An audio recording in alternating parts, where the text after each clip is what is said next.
Welcome everyone. Varsity question bank solve সিরিজের আজকে আমাদের দ্বিতীয় লেকচার। আজকের এই লেকচারে আমরা নিউটনিয়ান মেকানিক্স চ্যাপ্টারটা নিয়ে কথা বলবো। তো বরাবরের মতোই এই সিরিজটার জন্য আমরা উদ্ভাসের ভার্সিটি ক মাস্টার প্রশ্ন ব্যাংকের সহায়তা নিব আমরা। তো চলো শুরু করা যাক। নিউটনিয়ান বলবিদ্যা চ্যাপ্টারটাকে আমরা কয়েকটা টাইপের ভাগ করেছি। তার মধ্যে আমাদের প্রথম টাইপে রয়েছে বল, বলের ঘাত, ভরবেগ এবং লিফট সম্পর্কিত সমস্যাগুলি। তো প্রথমে আমরা এই টাইপ রিলেটেড কিছু ফর্মুলা দেখে নিই। এই টাইপে আমাদের প্রথমেই দেয়া আছে ভরবেগ পি। ভরবেগ হচ্ছে একটা ভেক্টর রাশি। ভরবেগকে আমরা পি দ্বারা প্রকাশ করতে পারি। P is equal to M V, যেখানে এম হচ্ছে কোনো বস্তুর ভর এবং ভি হচ্ছে সেই বস্তুর বেগ। এখন আমরা যদি ভরবেগটাকে ডিফারেন্সিয়েট করি, অর্থাৎ D DT of P is equal to, আমরা জানি দুইটা রাশি যদি হয় ইউ এবং ভি, এবং একে যদি আমরা ডিফারেন্সিয়েশন করতে যাই, তাহলে আমাদের কি হয়? প্রথমে যে কোনো একটা সিঙ্গেল থাকে এবং অপর রাশিটার ডিফারেন্সিয়েশন হয়, প্লাস দ্বিতীয় রাশিটা সিঙ্গেল থাকে এবং প্রথম রাশিটার ডিফারেন্সিয়েশন হয়। তো এখানেও দেখো আমাদের দুইটা রাশি আছে, এম এবং ভি। তো এক্ষেত্রে আমাদের ইউভি সূত্র অ্যাপ্লাই হবে। তাহলে ডিডিটি অফ পি হচ্ছে আমাদের এম সিঙ্গেল থাকছে DDT of V vector, plus V vector single থাকছে ডিডিটি অফ এম ভেক্টর। এখন যদি এমটা কনস্ট্যান্ট অর্থাৎ ধ্রুবক হয়, তাহলে সেক্ষেত্রে DDT of M is equal to আমাদের আসছে জিরো। যেহেতু জিরোর কোনো ভ্যালু নেই, তাই আমরা বলতে পারি F is equal to M DDT of V. আবার আমরা কি জানি, কোনো একটা বেগকে যদি ডিফারেন্সিয়েশন করা হয়, তাহলে আমরা সেটার ত্বরণ পাই, অর্থাৎ এ পাই। তো F is equal to M A. একইভাবে বলের ঘাত জিনিসটা কি? বলের ঘাত হচ্ছে ভরবেগের পরিবর্তন, অর্থাৎ বলের ঘাতকে আমরা প্রকাশ করতে পারি এফটি দ্বারা। F T is equal to M del V দ্বারা প্রকাশ করা হয় বেগের পরিবর্তন, অর্থাৎ F T is equal to M del V, বা M into V minus U. একটা জিনিস আমাদের মাথায় রাখতে হবে, ভরবেগ হচ্ছে একটা ভেক্টর রাশি, তাই এক্ষেত্রে দিকটা স্পষ্ট করে ব্যবহার করতে হবে। এজন্য দেখো আমরা কিন্তু প্রত্যেকটা ক্ষেত্রে পি এই পি এর উপর ভি এর উপর প্রতি ক্ষেত্রে কিন্তু আমরা ভেক্টর সাইনটি ইউজ করেছি। এখন চলো লিফটের দিকে আমরা আগাই।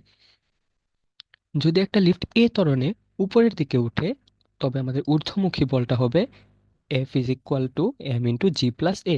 আমরা এই যে শিখে আসলাম F is equal to M A, এক্ষেত্রে আমাদের এর সাথে একটা এক্সট্রা জিনিস যোগ হবে, যেটা হচ্ছে অভিকর্ষ ত্বরণ জি। এবং লিফট যদি এ ত্বরণের নিচের দিকে নামে, তাহলে আমাদের জিটা মাইনাস হয়ে যাবে। একটা বিশেষ একটা বিশেষ মুভমেন্ট হচ্ছে লিফট যদি ছিঁড়ে যায়। তো লিফট যদি ছিঁড়ে যায়, সেক্ষেত্রে আমাদের F is equal to M into G minus G, অর্থাৎ অভিকর্ষজ বেগের সমপরিমাণে নিচের দিকে নামবে। তাই এক্ষেত্রে আমাদের বল হবে জিরো, অর্থাৎ এই ক্ষেত্রে লিফটের ভিতর যারা থাকবে তারা নিজেদের ওজনহীন অনুভব করবে।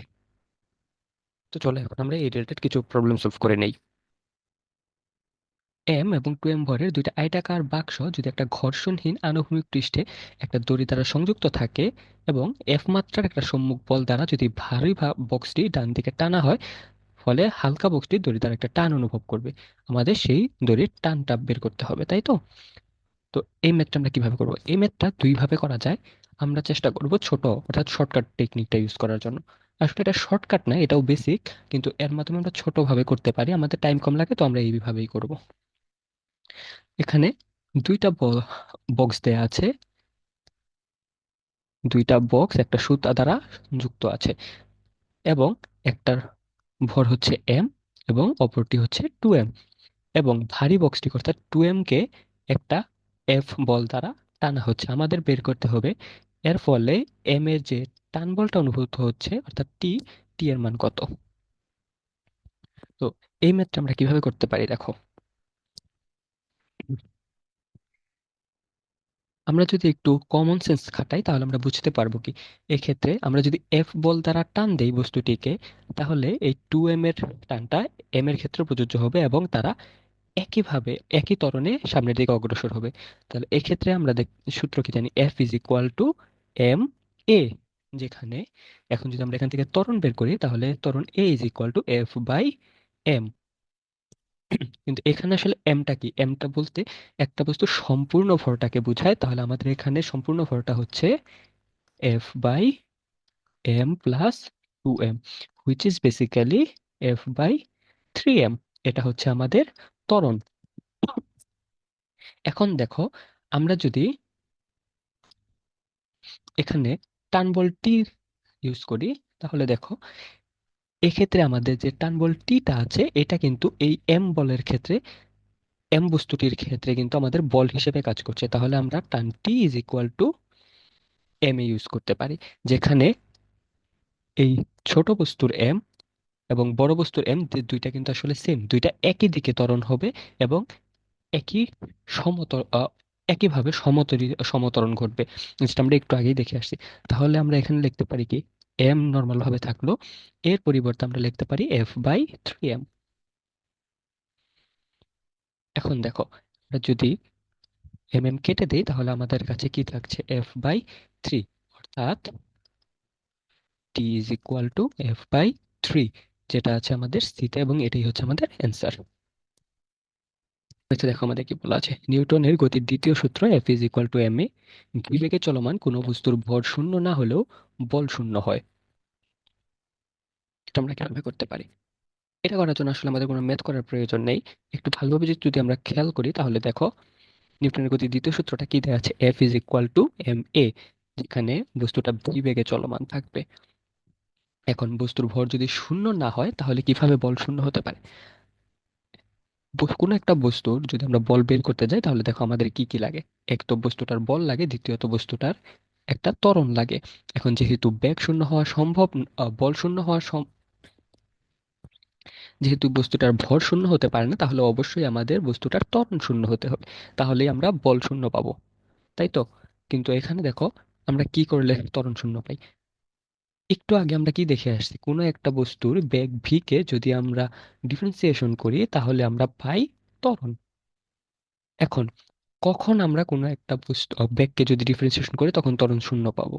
অবশ্যই যদি সেই বেগটা একটা ধ্রুবক হয়, তাই তো?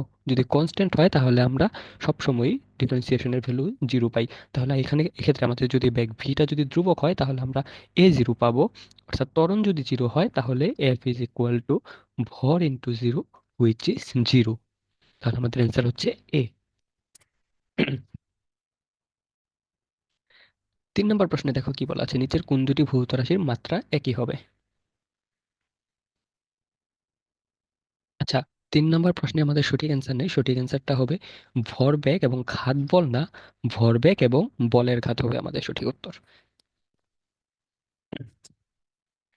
তো চলো 4 নম্বর প্রশ্নের দিকে আমরা আগাই। 4 নম্বর প্রশ্নে দেখো কি বলা আছে, এম ভরের একটা বস্তু আর ব্যাসার্ধ বিশিষ্ট গোলকের কেন্দ্র থেকে ইউ আদিবেগে গোলকের উপরিতলে পৌঁছাতে টি সময় লাগে।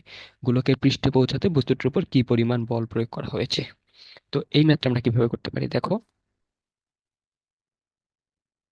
আমরা কি জানি, আমরা জানি বল F is equal to M A. এখানে এম আমরা কি জানি, এ ইজ ইকুয়াল টু, আমাদের কাছে দুটো সূত্র আছে, A is equal to V minus U by E, অথবা A is equal to V square minus U square by 2s। আমরা এই দুইটা সূত্রের মাধ্যমে ত্বরণ এ নির্ণয় করতে পারি, তাই তো? তাহলে দেখো, এখন আমরা যদি এই দুইটা সূত্র ইউজ করি, এখানে ভি মাইনাস ইউ বাই ই। আচ্ছা, এখানে যেহেতু আমাদের ডাটা দেয়া নেই, আমরা এই ক্ষেত্রে মডুলাস ইউজ করব। দেখো এম ইন্টু, দেখো এখানে কিন্তু ওই এম ভরের যে বস্তুটা আছে আমাদের, এই বস্তুটা কিন্তু পৃষ্ঠে গোলকের পৃষ্ঠে পৌঁছেছে, অর্থাৎ পৌঁছার পর বস্তুটার কোনো বেগ থাকছে না, তাই আমাদের বেগ, শেষ বেগ ভি হচ্ছে জিরো, কিন্তু একটা আদি বেগ আছে, একটা সময়ও রয়েছে।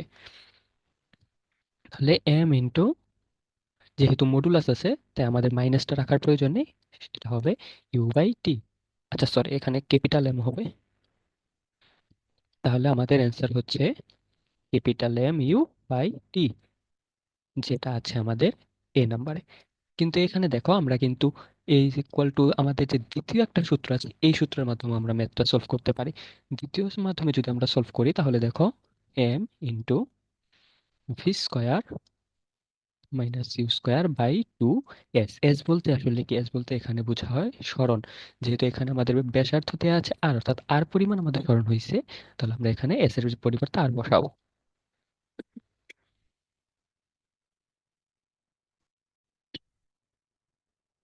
ঠিক একইভাবে আগের মতো দেখো, এখানেও ভি এর মান 0, minus U square by two R. যেহেতু যদি আমরা মডুলাস ইউজ করি, তাহলে দেখো আমাদের কি দাঁড়াচ্ছে, M U square by two R, যেটা আমাদের আছে সিতে। অর্থাৎ এই প্রশ্নের আমাদের কাছে দুইটা অ্যান্সার, অর্থাৎ এই প্রশ্নে আমরা দুইটা অ্যান্সার পাচ্ছি, যেটা হচ্ছে এ এবং সি। 5 নম্বর ম্যাথে দেখো আমাদের কি বলা আছে, 1 কেজি ভরের একটা বস্তুকে যদি 4 মিটার/সেকেন্ড আদি বেগে এবং 1 কেজি ওয়েট বল প্রয়োগ করলে কত মিটার উচ্চতায় উঠানো যাবে? এই ম্যাথটা আমরা কিভাবে করতে পারি দেখো, এখানে কিন্তু আমাদের, আমরা ঠিক কোন দিকে বল প্রয়োগ করব সেটা আমাদের বলা নেই। তো এক্ষেত্রে আমাদের দুই ধরনের অ্যান্সার হতে পারে, আমরা উপরে উঠাতে পারি, নিচেও নামাতে পারি। তো এজন্য আমাদের এক্ষেত্রে দুইভাবেই করে দেখতে হবে যে আসলে কোনটার সাথে আমাদের অ্যান্সারটা মিলছে। তো প্রথমে যদি আমরা অভিকর্ষ বলের বিপরীতে ধরে কাজ করি, তাহলে আমাদের দেখো কি থাকছে, F is equal to M A minus G. যেহেতু বিপরীতে কাজ করছি, তাহলে এখান থেকে দেখো A is equal to F by M minus G. KG weight জিনিসটা কি? এখানে বল হচ্ছে কেজি ওয়েট। কেজি ওয়েট বলতে আমাদের বোঝায় এম জি, অর্থাৎ কেজি দ্বারা আমরা এম এবং ওয়েট দ্বারা অভিকর্ষ ত্বরণ জিটা বুঝে থাকি। তাহলে F is equal to 1 × 9.8 divided by বস্তুর ভর দেওয়া আছে 1 কেজি মাইনাস জি 9.8। তাহলে আমাদের 9.8 মাইনাস 9.8 ইজ ইকুয়াল টু 0। এখন যদি ত্বরণ যদি আমাদের 0 হয়, তাহলে দেখো আরেকটা সূত্র আমাদের আছে, A is equal to V square minus U square by, sorry, V square minus U square by 2s। এখানে এসটাকে আমরা যেহেতু উচ্চতা তাই তাই আমরা এইচ হিসাবে যদি কল্পনা করি, তাহলে দেখো আমাদের কাছে থাকছে V square minus U square by 2a। এক্ষেত্রে আমরা যদি a এর ভ্যালু এখানে 0 বসাই, তাহলে আমাদের উচ্চতাটা আসবে অসীম।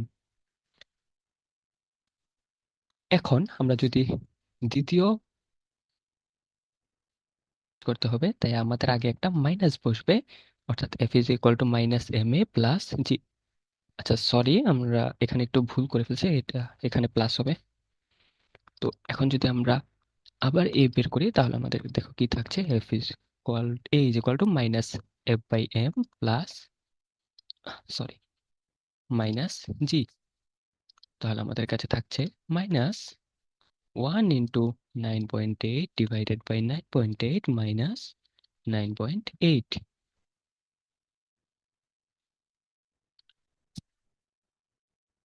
দেখো যেটা আমাদের কাছে থাকছে, A is equal to minus 19.6 metre per second square. এখন আমরা যদি উচ্চতা বের করি, is equal to root over V square minus U square by 2a। এখানে আমাদের শেষ বেগ হচ্ছে 0, তাহলে 0 স্কোয়ার মাইনাস আদি বেগ 4 স্কোয়ার বাই 2 মাইনাস 19.6। এটা যদি তোমরা সলভ করে নাও, তাহলে দেখবে অ্যান্সার আসছে 0.4 মিটার। অর্থাৎ এই হচ্ছে আমাদের অ্যান্সার। বলা আছে 10 কেজি ওয়েট বল প্রয়োগে একটা বস্তুকে যদি 10 মিটার/সেকেন্ড বেগে 100 মিটার উচ্চতায় উঠানো হয়, তাহলে বস্তুটির ভর কত হবে? তো এই ম্যাথটা আমরা কিভাবে সলভ করতে পারি দেখো,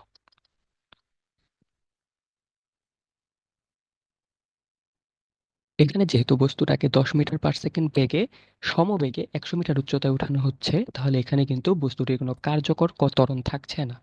অর্থাৎ এই ক্ষেত্রে আমাদের A minus G is equal to 0। তাহলে আমরা F is equal to M A এখান থেকে যদি আমরা নেই, তাহলে A is equal to F by M minus G is equal to 0। অর্থাৎ F by M is equal to G. এখানে দেখো কি দেয়া আছে, এফ এর বল হচ্ছে মান হচ্ছে এন কেজি ওয়েট, অর্থাৎ এন, আমরা কি একটু আগে দেখছিলাম কেজি ওয়েট দ্বারা আমরা আসলে বুঝাই এমজি কে। এখানে এম এর ভ্যালু হচ্ছে এন এবং জি এর ভ্যালু হচ্ছে 9.8 divided by M is equal to G এর ভ্যালু 9.8, অর্থাৎ N by M is equal to 1। উভয় পক্ষ থেকে যদি 9.8 কে বাদ দিই তাহলে আমাদের কাছে থাকছে 1, অর্থাৎ M is equal to N, অর্থাৎ বস্তুটার ভর হবে এন কেজি, যেটা আছে আমাদের এ নাম্বারে।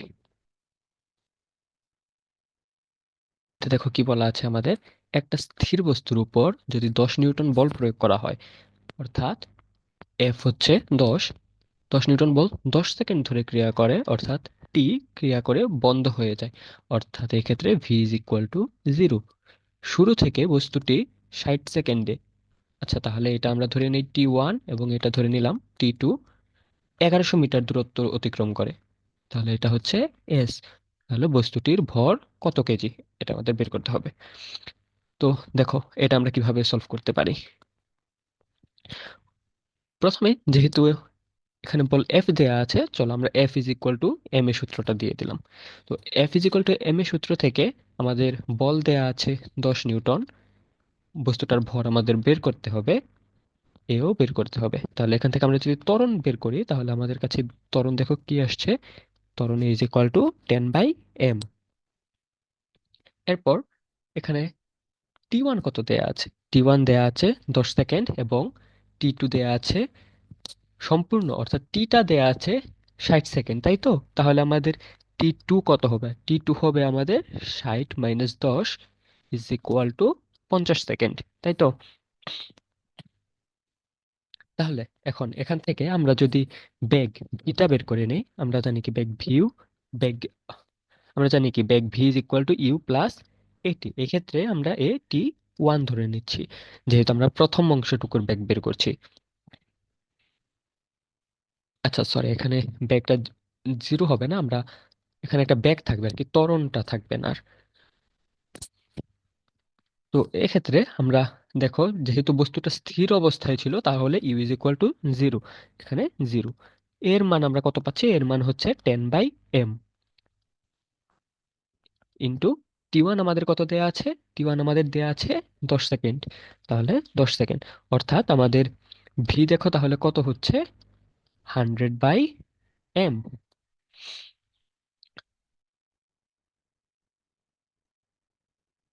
এখানে আমাদের সর্বমোট দূরত্ব দেখো কি দেয়া, সর্বমোট দূরত্ব এস হচ্ছে আমাদের 1100 মিটার, তাই তো? কিন্তু এই এসটা আসলে কি, এসটা হচ্ছে আসলে S1, অর্থাৎ যতক্ষণ পর্যন্ত আমরা বল দিচ্ছিলাম সেই সময়টা, অর্থাৎ যখন ত্বরণ ছিল সেই সময়টা অতিক্রান্ত বেগ প্লাস বল অফ করে দেওয়ার পর সমবেগে যেই বেগ দূরত্বটুকু অতিক্রম করেছে সেই দূরত্ব, দুইটা মিলে আমাদের আসছে 1100 মিটার। তো আমরা কি জানি ত্বরণ যখন থাকে তখন আমাদের এস ইজ ইকুয়াল টু সূত্র কি, এস ইজ ইকুয়াল টু সূত্র হচ্ছে ইউটি প্লাস হাফ এ টি স্কোয়ার, তাই তো? এখানে যেহেতু আমরা প্রথমে বেগ ছিল তাহলে T1 square plus S1 plus S2 হবে এখানে, সরি, যখন সমবেগে কোনো বস্তু যায় তাহলে তার সূত্র হচ্ছে এস ইজ ইকুয়াল টু ভিটি, যেহেতু আমাদের দ্বিতীয়ার্ধে সমবেগে গিয়েছে তাই T2 is equal to 1100 metre. এক্ষেত্রে আমাদের প্রথমে এই যে আমরা দেখছিলাম ইউ এর ভ্যালু হচ্ছে 0, তাহলে এই সম্পূর্ণটা নালিফাই হয়ে যাচ্ছে, আমাদের থাকছে হাফ ইন্টু এর ভ্যালু আমরা আগেই বের করেছি 10/m, T1 এর ভ্যালু হচ্ছে 10 থাকলো, প্লাস ভি এর ভ্যালু 100/m আমরা মাত্রই বের করেছি, ইন্টু T2 হচ্ছে 50 second is equal to 1100 metre.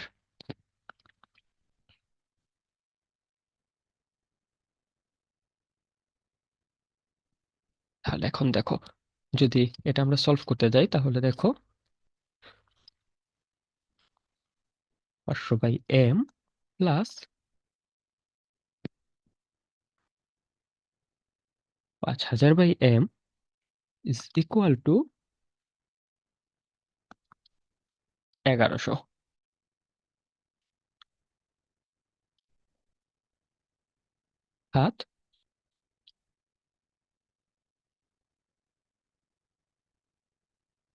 Equal to 1100।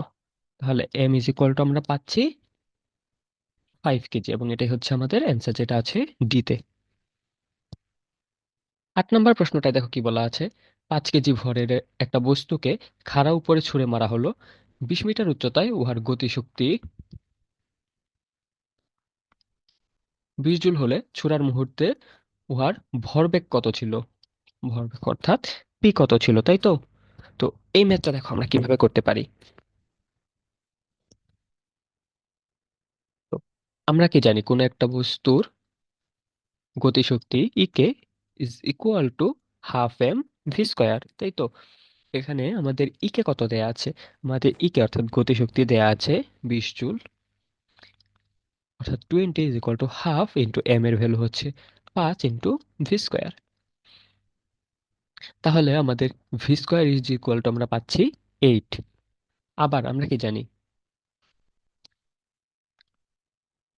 V square is equal to U square plus 2a s। কিন্তু এখানে যেহেতু আমরা খাড়া উপরের দিকে ছুঁড়ে মারছি, তাহলে এক্ষেত্রে আমাদের 2a s এর জায়গায় আমাদের কি হবে বলতো? 2a s এর জায়গায় এখানে আমাদের হবে -2g h। তাহলে ভি স্কোয়ার অর্থাৎ 8 ইজ ইকুয়াল টু আমাদের কাছে থাকছে U square -2 into 9.8 into H এর মান হচ্ছে 20। অর্থাৎ এখানে যদি আমরা এখন এটা সলভ করতে যাই, তাহলে আমরা কি পাচ্ছি দেখো। U square is equal to 8 plus 2 into 9.8 into 20। তাহলে U square is equal to আমরা পাচ্ছি দেখো কি,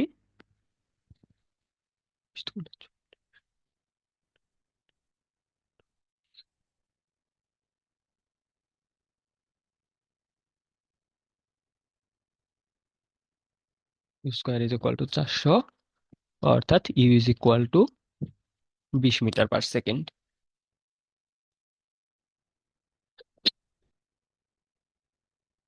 এখন আমরা যদি ছোড়ার মুহূর্তে বস্তুটার ভরবেগ পি বের করতে চাই, আমরা জানি P is equal to M M V. আসলে যেহেতু এখানে আমরা ছোড়ার মুহূর্তে বেগ চাচ্ছি, তাহলে আমাদের আদি বেগ দিতে হবে যেটা হচ্ছে ইউ।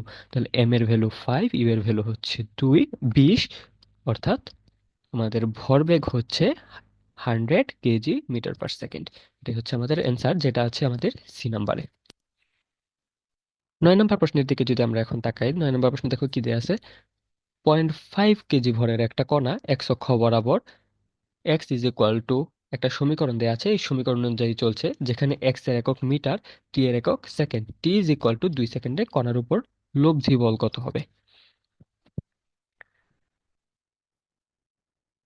কি জানি কোন একটা বস্তুর যদি আমরা লব্ধি বল নির্ণয় করতে যাই, তাহলে বল F is equal to M A, তাই তো?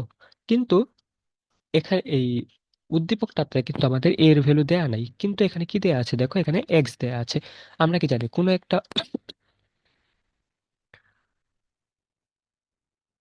একটা দূরত্বকে যদি আমরা টাইমের বেসিসে ডিফারেন্সিয়েশন করি, তাহলে আমরা পেয়ে যাই বেগ, এবং সেই বেগকে আমরা যদি আবার ডিফারেন্সিয়েশন করি, তাহলে কিন্তু আমরা সেই বস্তুর ত্বরণটা পেয়ে যাচ্ছি।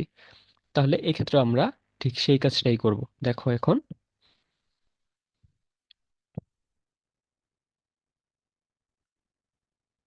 যদি আমরা এখন ডিডিটি অফ এক্স করি, তাহলে আমাদের দেখো -13.00 প্লাস 2.000 টি প্লাস 4.0022 টি স্কোয়ার মাইনাস 3.005 টি কিউব। তাই যদি আমরা ডিফারেন্সিয়েশন করি, দেখো আমাদের কাছে কি থাকছে। আচ্ছা, এক্ষেত্রে আমাদের হিসাবের সুবিধার্থে আমরা এই 0.00 গুলি বাদ দিতে পারি। যদি এর জন্য যেহেতু আমাদের মানের কোনো ডিফারেন্স আসছে না, তো আমরা এর জন্য এই অংশটুকু বাদ দিতে পারি।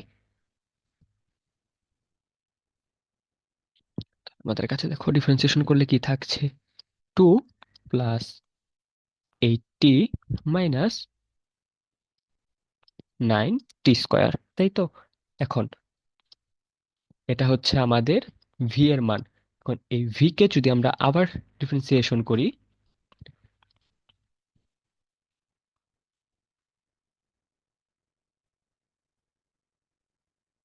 তাহলে দেখো আমাদের কাছে কি থাকছে এখন, 8 - 18t, তাই তো? এখন এই যে 8 - 18t আমরা পেলাম, এটা কিন্তু আসলে আমাদের এর ভ্যালু, হুইচ ইজ ত্বরণ। তাহলে এখন যদি আমরা F is equal to M A এই সূত্রটা ইউজ করি এখানে, তাহলে কিন্তু আমরা ইজিলি মান বের করতে পারবো। কিন্তু এই ক্ষেত্রে আমাদের একটা জিনিস দেখতে হবে, আমাদের T is equal to 2 second সময়ে মান বের করতে বলছে। তাহলে আমাদের এখন এর জন্য দেখো, এ অফ 2 সেকেন্ডে এর মানটা বের করতে হবে, অর্থাৎ 8 - 18 × 2, অর্থাৎ 8 - 36, which is -28 metre per second square. তো এখন যদি আমরা F is equal to M A করি, এম এর মান আমাদের দেয়া ছিল 0.5 কেজি ইন্টু -28, যেটা আমাদের কাছে আসছে দেখো কত, -14 নিউটন। এটাই হচ্ছে আমাদের অ্যান্সার, যেটা আছে আমাদের বিতে, অর্থাৎ বি হচ্ছে আমাদের অ্যান্সার। নাম্বার মেথডের দিকে যদি আমরা এখন তাকাই, দেখো সমান্তরাল সমবায়ে যুক্ত 4টি তামার তারের সাহায্যে 6 কেজি ভরের একটা ক্ষারীয় বস্তুকে 2 মিটার পার সেকেন্ড সমবেগে টানা হলে প্রতি তারে কত নিউটন টান পড়বে। এখানে দেখো কি বলা আছে, এটা কোনো একটা বস্তু আছে, এই বস্তুটাকে উপর থেকে সমান্তরালে 4টি তার দ্বারা খাড়া উপরের দিকে নিয়ে যাওয়া হচ্ছে কত, 2 মিটার পার সেকেন্ড সমবেগে। তাহলে প্রতিটা তারের টান বল অর্থাৎ টি কত হবে। এক্ষেত্রে একটা জিনিস তো বোঝা যাচ্ছে এখান থেকে, যেহেতু সমান্তরালে আছে এবং প্রত্যেকটা তার 2 মিটার পার সেকেন্ড বেগে টানছে, তাহলে প্রত্যেকটা তারের যে টান বল অর্থাৎ টি, সেটা কিন্তু সমানভাবে বণ্টিত হবে। তাহলে এক্ষেত্রে বস্তুটার ওজনের সমপরিমাণ টান বল নিশ্চয়ই লাগবে। অর্থাৎ এক্ষেত্রে যেহেতু বস্তুটাকে উপরের দিকে টানা হচ্ছে, তাই এই বস্তুর নিচের দিকে একটা অভিকর্ষ বলের প্রভাব, একটা টান থাকবে, যেটা হচ্ছে এমজি। এই এমজি কে যদি আমরা কোনোভাবে নালিফাই করতে পারি, তাহলে বস্তুটা উপরের দিকে যাবে, অর্থাৎ বস্তুটাকে সম্পূর্ণ টান বলটা হবে আসলে এমজি পরিমাণ। এবং যেহেতু চারটা তার দ্বারা সমানভাবে টানা হচ্ছে, তাই চারটা তারের ভিতরে এটা ভাগ হয়ে যাবে, অর্থাৎ একটা তারের ক্ষেত্রে টান বল হবে mg/4। তো বস্তুটার ভর হচ্ছে 6, জি এর মান 9.8 ডিভাইডেড বাই 4। এটা যদি আমরা করি তাহলে আমাদের আসবে 14.7 নিউটন, যেটা আছে আমাদের সিতে, অর্থাৎ সি হচ্ছে আমাদের অ্যান্সার। 11 নম্বর ম্যাচে দেখো কি বলা আছে, একজন ফুটবলার 0.4 কেজি ভরের এবং 12 মিটার পার সেকেন্ড বেগে আগত একটা ফুটবলকে কিক মারায় সে বিপরীত দিকে 5 মিটার পার সেকেন্ড বেগ প্রাপ্ত হলো। কিক মারার সময়কাল 0.02 সেকেন্ড হলে ফুটবলার কর্তৃক প্রযুক্ত বল কত নিউটন। এই ম্যাথ করার জন্য আমরা প্রথমেই F is equal to M A, এখানে দেখো যেহেতু এর ভ্যালু দেয়া নেই আমাদের, কিন্তু আমরা কি জানি, এর একটা সূত্র আছে, A is equal to V minus U divided by T. এজন্য আমাদের দেখো এক্ষেত্রে ভি এর ভ্যালু, সরি, ইউ এর ভ্যালু, ভি এর ভ্যালু এবং টি সবকিছুই কিন্তু দেয়া আছে। তাহলে আমরা এর জায়গায় যদি V minus U by T use করি, এখন যদি আমরা ডাটা ইনপুট করি, তাহলে দেখো এম এর ভ্যালু 0.4 ইন্টু 12, যেহেতু বিপরীত দিকে গেছে, মাইনাস ইন্টু -5 ডিভাইডেড বাই 0.02, অর্থাৎ 0.4 ইন্টু 12 প্লাস 5 বাই 0.02। এসব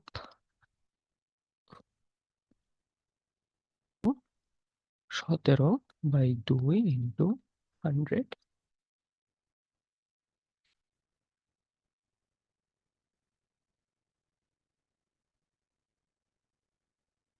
ইকুয়াল টু 340 নিউটন, যেটা আমাদের আছে এ নাম্বার, অর্থাৎ এ হচ্ছে আমাদের অ্যান্সার। 12 নম্বর প্রশ্নটার দিকে যদি আমরা তাকাই, 12 নম্বর প্রশ্নে দেখো বলা আছে কি, থেমে থাকা একটা গাড়িকে একটি ট্রাক এসে সজোরে আঘাত করলে গাড়ির আরোহীর মাথা পেছন দিকে হেলে পড়ে। ট্রাকটি কোন দিকে আঘাত করেছে? তো এটার অ্যান্সার হচ্ছে বি, অর্থাৎ পেছন দিকে। কারণ কি, স্থিতি জড়তার কারণে আরোহীর মাথা পেছন দিকে হেলে পড়বে এক্ষেত্রে, এটা হচ্ছে মেন কথা। যদি দেখো গাড়িটা কিন্তু সামনের দিকে যাচ্ছে অবশ্যই, এক্ষেত্রে সামনের দিকে যাওয়া অবস্থায় গাড়িটি থেমেছিল। তখন একটা ট্রাক যদি গাড়িটিকে পিছন দিক থেকে আঘাত করে, তাহলে গাড়িটি একটু সামনের দিকে চলে যাবে। আর ভেতরে বসে থাকা মানুষটা স্থিতিজড়তার কারণে সামনের যে হেলে পড়েছে, গাড়িটা সামনের দিকে যে যাওয়া শুরু করলো, সেই মুভমেন্টটাকে নালিফাই করার জন্য মাথা পেছনের দিকে আঘাত করবে। তো 13তে দেখো, ঘাত বলের একক কিসের অনুরূপ? ঘাত বলের একক হচ্ছে আমাদের ভরবেগের অনুরূপ। 14 নম্বর প্রশ্নটার দিকে যদি তাকাই, 30 কেজি ভরের একটা বস্তুর উপর 1 মিনিটে কত বল প্রয়োগ করলে বস্তুর বেগ 36 কিলোমিটার/আওয়ার বৃদ্ধি পাবে? আচ্ছা, তো এই ম্যাথটা আমরা কিভাবে করব? যেহেতু আমাদের বল বের করতে হবে, এই জন্য আমাদের প্রথমেই মাথায় রাখতে হবে F is equal to M A. এখানে এম এর ভ্যালু 30 কেজি, কিন্তু আমাদের এর ভ্যালুটা জানা নেই, তাই আমাদের এর ভ্যালু বের করতে হবে। আমরা কি জানি A is equal to V by T, অর্থাৎ এখানে ভি এর ভ্যালু হচ্ছে 36 কিলোমিটার/আওয়ার এবং টি হচ্ছে 1 মিনিট। এখন এটাকে যদি আমরা মিটার পার সেকেন্ডে কনভার্ট করতে চাই, তাহলে আমরা দেখো কিভাবে করব। মিনিটকে আমরা সেকেন্ড এবং 36 কিলোমিটার/আওয়ার দেয়া আছে, তাহলে 36 × 1000 divided by 1 hour is equal to কত? 60 × 60। তাহলে আমাদের দেখো কি আসছে, 36,000/60 × 60 × 60। কি থাকছে আমাদের কাছে? থাকছে 10 metre per second by 60 second. যদি আমরা আবার ভাগ করি, আমাদের কাছে থাকছে 1/6 মিটার পার সেকেন্ড। এটা হচ্ছে আমাদের এর মান। এখন যদি আমরা F is equal to M A use করি, এম এর ভ্যালু 30 কেজি, এর ভ্যালু 1/6, তাহলে আমরা পাবো 5 KG metre per second square বা 5 নিউটন, যেটা আছে আমাদের এতে। অর্থাৎ এই হচ্ছে আমাদের অ্যান্সার। 15 নম্বর ম্যাথে দেখো আমাদের কি দেওয়া আছে, ভরবেগের মাত্রা কোনটি? ভরবেগের মাত্রা হচ্ছে আমাদের ml/t−1। আচ্ছা, এই ম্যাথটা আমরা মাত্রা জিনিসটা আমরা কিভাবে নির্ণয় করব? মাত্রা নির্ণয়ের ক্ষেত্রে আমাদের জানতে হবে দূরত্ব, অর্থাৎ মিটার এর, সরি, দূরত্ব বা সরণের মাত্রা হচ্ছে এল, ওজন বা ভরের মাত্রা হচ্ছে এম, তাই তো? এবং সময়ের মাত্রা হচ্ছে টি। তো ভরবেগ জিনিসটা আসলে কি? ভরবেগ জিনিসটা হচ্ছে আমাদের ভর এবং বেগের গুণফল। এখানে ভর হচ্ছে ভরের মাত্রা এম, বেগ, বেগ জিনিসটা কি? বেগ হচ্ছে আমাদের সরণ বাই সময়, অর্থাৎ এম ইন্টু সরণ বা দূরত্বের মাত্রা হচ্ছে এল এবং সময়ের মাত্রা হচ্ছে টি, অর্থাৎ এম এল বাই টি। কিন্তু আমরা কি জানি, এটাকে আমরা কিভাবে লিখতে পারি? এম এল টিটাকে যদি আমরা উপরে তুলে ইনভার্স করতে যাই, তাহলে আসছে আমাদের ml/t−1, যেটা আছে আমাদের এতে। এখন দেখো 16তে কি বলা আছে, বস্তুর ত্বরণ এবং ভরের মধ্যে সম্পর্ক কি? আমরা কি জানি F is equal to M A, তাই তো? তো এখান থেকে আমরা যদি এ নির্ণয় করতে চাই, তাহলে A is equal to F by M. এখন এটাকে আবার আমরা কিভাবে লিখতে পারি দেখো, এফ ইন্টু 1/m, তাই তো? তো এখন এই এফটা যদি আমাদের ধ্রুবক পদ হয়, তাহলে দেখো আমাদের এ ইজ প্রপোর্শনাল কি দাঁড়াচ্ছে?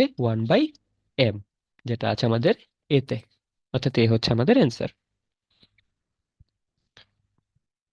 17 নম্বর প্রশ্নের দিকে যদি আমরা তাকাই, বস্তুর ত্বরণ এবং বলের মধ্যে সম্পর্ক কি?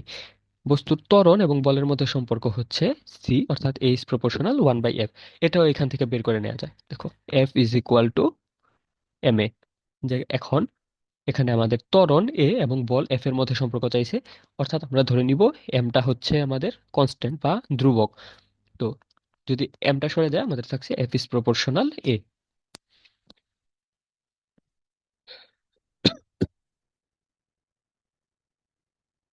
18 নম্বর ম্যাথের দিকে যদি আমরা এখন আগাই, কোনো বস্তুর উপর 15 নিউটন বল অর্থাৎ এফ 3 সেকেন্ড সময় ধরে, অর্থাৎ টি ক্রিয়া করলে বস্তুটার ভরবেগের পরিবর্তন কত হবে?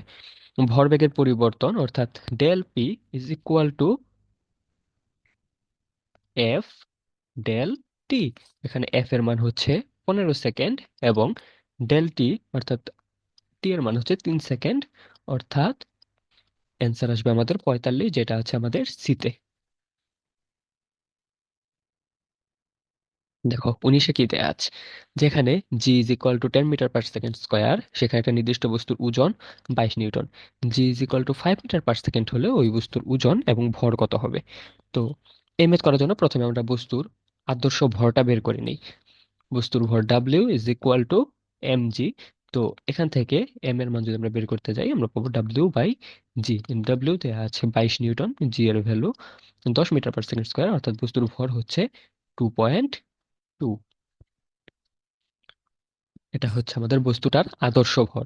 এখন আমরা যদি এমন কোন একটা গ্রহে যাই যেখানে জি এর value 5 metre per second square, ওই ক্ষেত্রে আমাদের বস্তুটার ওজন কত হবে? এই ক্ষেত্রে আমাদের বস্তুর ওজন W is equal two 2.2 into 5, যেটা আমাদের আসছে 11 নিউটন। অর্থাৎ আমাদের অ্যান্সার হচ্ছে বি। 20 নম্বর ম্যাথটা দেখো। 50 কেজি ভর ওজন বিশিষ্ট একজন ব্যক্তি একই সমতলে, সমতলটা ঘর্ষণহীন হতে হবে, সামনে অবস্থিত 100 কেজি ভরের একটা পাথরকে অন্য প্রান্তে নেওয়ার জন্য 50 নিউটন বল দিয়ে ধাক্কা দেয়। 10 সেকেন্ড পর পাথরটি সম্পর্কে নিচের কোন বাক্যটি সত্য হবে? তো এই ম্যাথটা দেখো এখন। এখানে একটা 50 কেজি ওজন বিশিষ্ট একজন ব্যক্তি দেয়া আছে।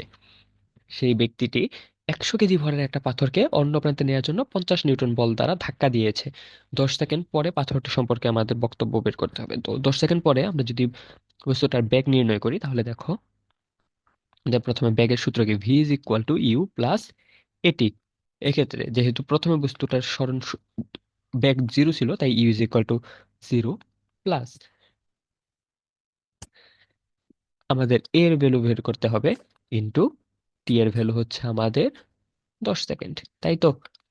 তাহলে ভি ইজ ইকুয়াল টু আমরা পাচ্ছি 10 এ। এটা আমাদের 1 নম্বর সমীকরণ রাখলাম। এখন দেখো এখানে আমাদের বল এফ দেয়া আছে 50 নিউটন, আবার আমরা জানি F is equal to M A. তো এখান থেকে আমরা যদি এর মান বের করি, তাহলে দেখো A is equal to 50 newton by M হচ্ছে আমাদের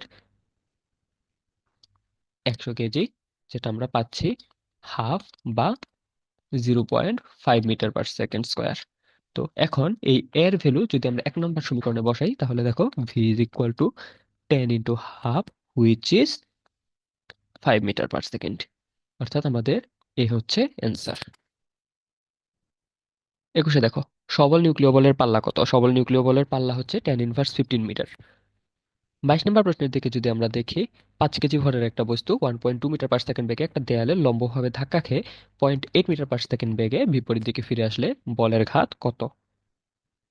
অর্থাৎ এটা একটা দেয়াল আছে, এই দেয়ালে 5 কেজি ভরের একটা বস্তু 1.2 মিটার পার সেকেন্ড বেগে ধাক্কা খেয়েছে এবং ধাক্কা খেয়ে লম্বভাবে আবার 0.8 মিটার পার সেকেন্ড বেগে বিপরীত দিকে ফিরে এসেছে। এক্ষেত্রে আমাদের বলের ঘাত কত? আমরা জানি কি বলের ঘাত J is equal to M del V, অর্থাৎ M into V minus U. তো এখন আমরা যদি পয়েন্ট ইনপুট করি, এম এর ভ্যালু 5 কেজি, ভি এর ভ্যালু হচ্ছে 1.2, মাইনাস যেহেতু ধাক্কাকে বিপরীত দিকে চলে এসেছে, তাহলে ব্যাক ভি হবে -0.8 কেজি। তাহলে 5 ইন্টু 1.2, মাইনাসে মাইনাসে প্লাস হয়ে যাবে, +8, অর্থাৎ 5 ইন্টু 2 হুইচ ইজ 10, যেটা আমাদের আছে ডি নাম্বারে। 23 নম্বর প্রশ্নটা এখন দেখো। একটা কাঠের খণ্ডকে আনুভূমিকের সাথে 60 ডিগ্রি কোণে 200 নিউটন বল দ্বারা টানা হচ্ছে, বস্তুটার উপর আনুভূমিকের দিকে কার্যকরী বল কত হবে?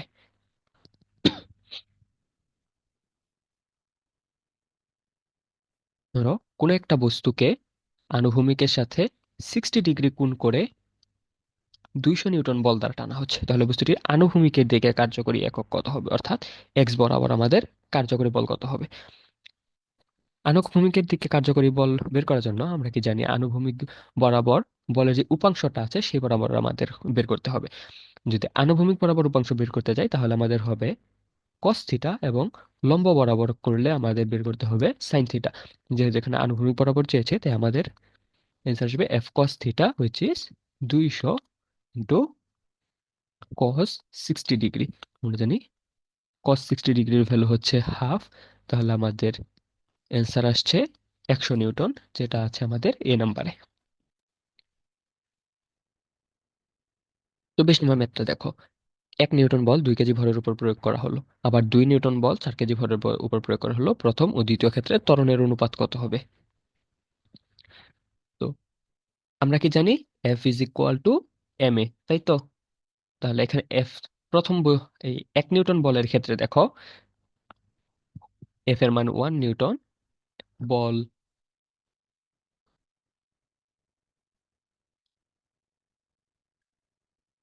1 নিউটন বলের ক্ষেত্রে দেখো এফ এর মান হচ্ছে 1 newton is equal to M এর মান 2 কেজি, এই কে আমরা ধরে নিলাম A1, অর্থাৎ আমাদের 2A1 ইজ ইকুয়াল টু 1। এটা আমরা পেলাম 1 নম্বর সমীকরণ। এখন 2 নিউটন বলের ক্ষেত্রে যদি আমরা দেখি, 2 নিউটন বলের ক্ষেত্রে এফ এর মান হচ্ছে 2 নিউটন, এম এর মান 4 কেজি ইন্টু A2, অর্থাৎ 4A2 ইজ ইকুয়াল টু 2। এটা আমরা ধরে নিলাম 2 নম্বর সমীকরণ।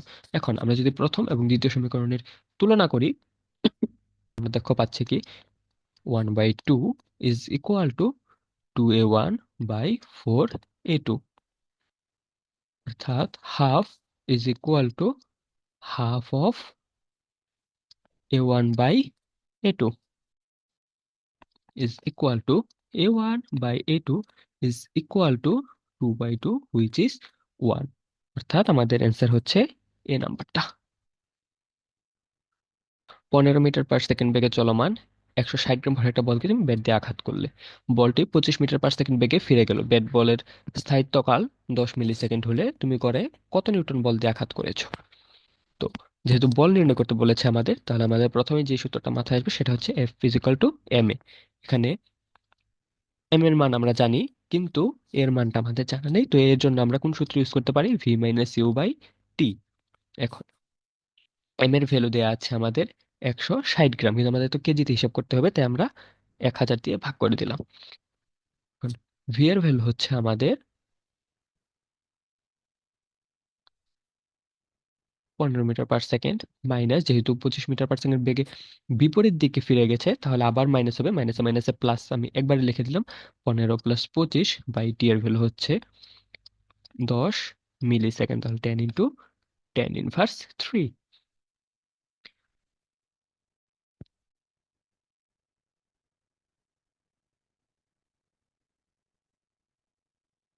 তাহলে এই ম্যাথটা যদি আমরা সলভ করি তাহলে আমরা পাবো হচ্ছে 640 নিউটন, যেটা আছে আমাদের এতে, অর্থাৎ এই হচ্ছে আমাদের অ্যান্সার। 20 নম্বর প্রশ্নে দেখো কি বলা আছে, নিউটনের গতির তৃতীয় সূত্র অনুসারে ক্রিয়া ও প্রতিক্রিয়ার মধ্যবর্তী কোণ কত ডিগ্রি? এটা হচ্ছে 180 ডিগ্রি, অর্থাৎ কোনো একটা বস্তুকে যদি তুমি এ বরাবর আঘাত করো, বস্তুটা ঠিক তোমাকে বিপরীত দিকে অর্থাৎ 180 ডিগ্রি বেগে সেই প্রতিক্রিয়া দেখাবে। নিচের কোন শক্তি অন্য শক্তিতে সহজে রূপান্তরিত হতে চায় না? তাপ শক্তি সহজে অন্য শক্তিতে রূপান্তরিত হতে চায় না।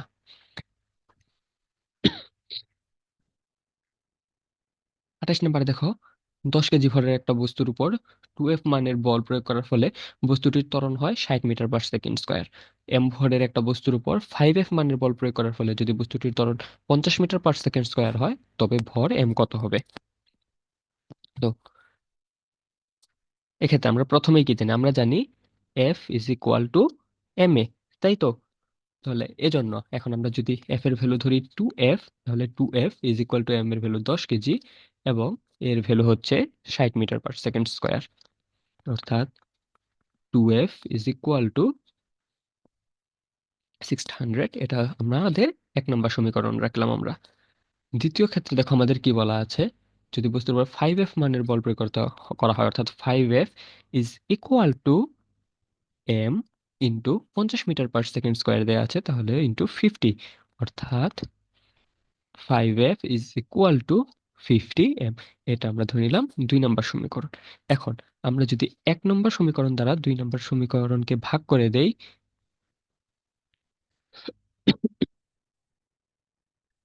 তাহলে আমাদের কাছে দেখো কি থাকছে, আমাদের কাছে থাকছে 2f/5f is equal two 600/50m। এখানে এফ এফ যদি আমাদের কাটা যায়, 2/5 ইজ ইকুয়াল টু, তাহলে যদি আমরা 600 কে ভাগ করি তাহলে আমরা পাচ্ছি 12/m। তাহলে আমাদের কাছে থাকছে দেখো কি, 2m is equal two 12 into 5, অর্থাৎ m is equal two 12 into 5/2, যেটা হচ্ছে আমাদের 30 কেজি। অর্থাৎ ডি হচ্ছে আমাদের অ্যান্সার। ঘাত বলের মাত্রা কি? ঘাত বলের মাত্রা হচ্ছে আমাদের ml T−2। তড়িৎ চৌম্বক বলের ক্ষেত্রে বাহক কণা কোনটি? তড়িৎ চৌম্বক বলের ক্ষেত্রে বাহক কণা হচ্ছে আমাদের ফোটন। 31-এ দেখো কি বলা আছে, 31-এ বলা আছে বলের মাত্রা সমীকরণ কোনটি? বলের মাত্রা সমীকরণ হচ্ছে ml T−2। বলের মাত্রা সমীকরণ এবং ঘাত বলের মাত্রা সমীকরণ আসলে একই। 32 নম্বর মেথের দিকে যদি আমরা এখন আগাই, 32 নম্বর মেথে দেখো কি বলা আছে, 10 কেজি ভরের একটা lift 1.8 metre per second square সমত্বরণে নিচে নামছে। লিফটের মধ্যে দাঁড়ানো 60 কেজি ভরের একটা ব্যক্তি কত বল অনুভব করবে? যেহেতু নিচে নামছে তাই আমাদের সূত্রটা হবে F is equal to M into G minus A. এখন যদি আমরা পয়েন্ট ইনপুট করি, দেখো 60 কেজি ভরের একটা বস্তু, জি এর ভ্যালু 9.8, এ এর ভ্যালু 1.8, অর্থাৎ 60 ইন্টু 8 হুইচ ইজ 480 নিউটন, যেটা আছে আমাদের বি নাম্বারে। 33 নম্বর মেথে দেখো, একটা বস্তুর উপর 5 নিউটন বল প্রয়োগ করা হলে বস্তুটির ত্বরণ 3 মিটার পার সেকেন্ড হয়, বস্তুটির ভর কত? F is equal to M A, যেখানে M is equal to F by A. এখানে এফ এর ভ্যালু 5 নিউটন, এর ভ্যালু 3 নিউটন। তো এটা যদি আমরা ভাগ করে আমরা পাবো 1.667, যেটা অ্যাপ্রক্সিমেটলি 2 এর সমান। অর্থাৎ আমাদের এক্ষেত্রে অ্যান্সার হবে ডি, 2 কেজি।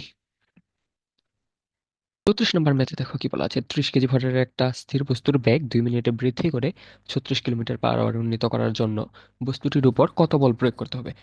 একটা শর্টকাট শিখে রাখো। যদি কোনো একটা বেগ অর্থাৎ কিলোমিটার/আওয়ার থাকে, কিলোমিটার/আওয়ার থেকে মিটার/সেকেন্ডে কনভার্ট করার জন্য আমরা যদি কিলোমিটার/আওয়ারকে 3.6 দ্বারা ভাগ করি, তাহলে আমরা মিটার/সেকেন্ড পেয়ে যাব।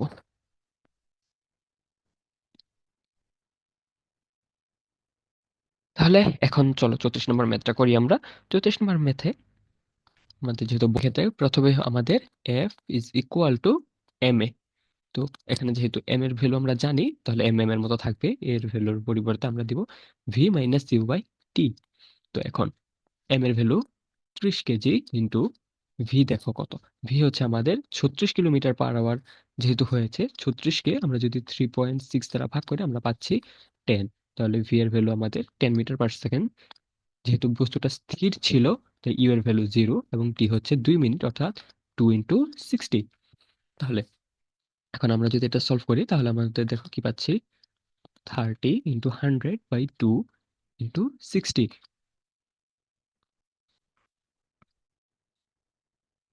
অর্থাৎ 5/2 নিউটন, যেটা হচ্ছে আমাদের 2.5। অর্থাৎ আমাদের অ্যান্সার হচ্ছে বি।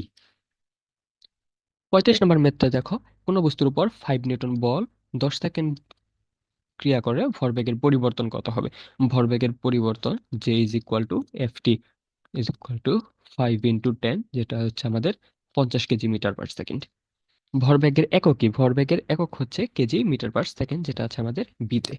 ম্যাথটার দিকে যদি আমরা দেখি, 100 নিউটন বল 25 কেজি ভরের একটা বস্তুর উপর 5 সেকেন্ড ক্রিয়া করে, বেগের মান কত হবে?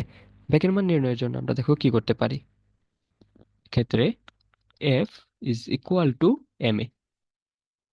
এখান থেকে আমরা যদি এর মান বের করি, A is equal to F by M. F এর ভ্যালু 100, এম হচ্ছে আমাদের 25 কেজি, অর্থাৎ এ হচ্ছে আমাদের 4 মিটার/সেকেন্ড স্কয়ার। আবার আমরা কি জানি, A is equal to V minus U by T. এক্ষেত্রে আমাদের ভি এর ভ্যালু যদি আমরা এখান থেকে বের বের করতে যাই, এখানে ভি এর একটা ভ্যালু থাকবে, আমরা জানি টি হচ্ছে 5 সেকেন্ড। যেহেতু বস্তুটা স্থির ছিল তাহলে ইউ এর ভ্যালু হচ্ছে 0, অর্থাৎ আমাদের এক্ষেত্রে A is equal to V by 5, অর্থাৎ ভি হচ্ছে আমাদের 5a। এখন এর ভ্যালু যদি আমরা এখানে বসাই, 5 × 4 which is 20 metre per second, যেটা আছে আমাদের এতে, অর্থাৎ আমাদের অ্যান্সার হচ্ছে এ। 38 নম্বর প্রশ্ন দেখো কি বলা আছে। 38 নম্বর প্রশ্নটা হচ্ছে নিউটনের গতির দ্বিতীয় সূত্রে F is equal to M A অনুসারে F vector is equal to 0 হলে, এটা আমরা আগে একবার করছিলাম, এক্ষেত্রে আমাদের ভি হবে ধ্রুবক, অর্থাৎ অ্যান্সার হচ্ছে এ। 39-এ দেখো তড়িৎ চুম্বক বলের আপেক্ষিক সবলতা কত। তড়িৎ চুম্বক বলের আপেক্ষিক সবলতা হচ্ছে 10⁻39। 40 নম্বর মেথে যদি আমরা যাই, 40 নম্বর মেথে কি বলা আছে, 2 মিটার পার সেকেন্ড ত্বরণে উঠন্ত একটা লিফটে একটা লোক দাঁড়ানোর ফলে ঊর্ধ্বমুখী বল 1180 নিউটন হলে লোকটার ভর কত হবে। লিফটের ক্ষেত্রে আমরা জানি কি বল F is equal to M into G plus A. তাহলে F is equal to 1180, M into G এর ভ্যালু 9.8 প্লাস এর ভ্যালু 2। এখন এখান থেকে আমরা যদি এম বের করতে চাই, 1180/11.8, যেটা আসবে আমাদের 100 কেজি, অর্থাৎ আমাদের অ্যান্সার হচ্ছে বি।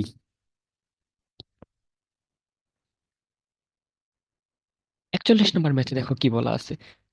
41 নম্বর ম্যাথটা আসলে আমরা একদম প্রথমে আজকে যে ম্যাথটা করছিলাম টাইপ 1-এ, ঠিক ওই ম্যাথটাই, শুধু এখানে একটা বক্স আমাদের বেশি আছে। আচ্ছা, তো চলো আমরা শুরু করি।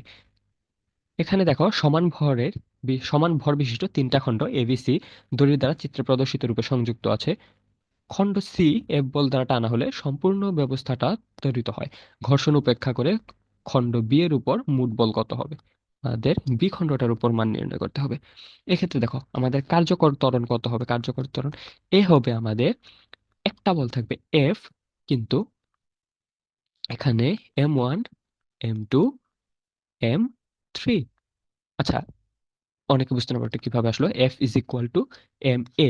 এখানে এ থেকে আমরা পাচ্ছি A is equal to F by M, কিন্তু এখানে এম বলতে আমরা কি বুঝবো, এম বলতে আমরা বুঝবো সবগুলি যে বক্স আছে আমাদের, সবগুলি বক্সের সম্মিলিতভাবে যেই ভরটা আসবে আমাদের, সেটাই হচ্ছে এম এর মান। তো এই জন্য F/M1 + M2 + M3। তাহলে আমরা মোট বল কি পাচ্ছি, মোট বল আমরা পাচ্ছি F/3M। F/3M।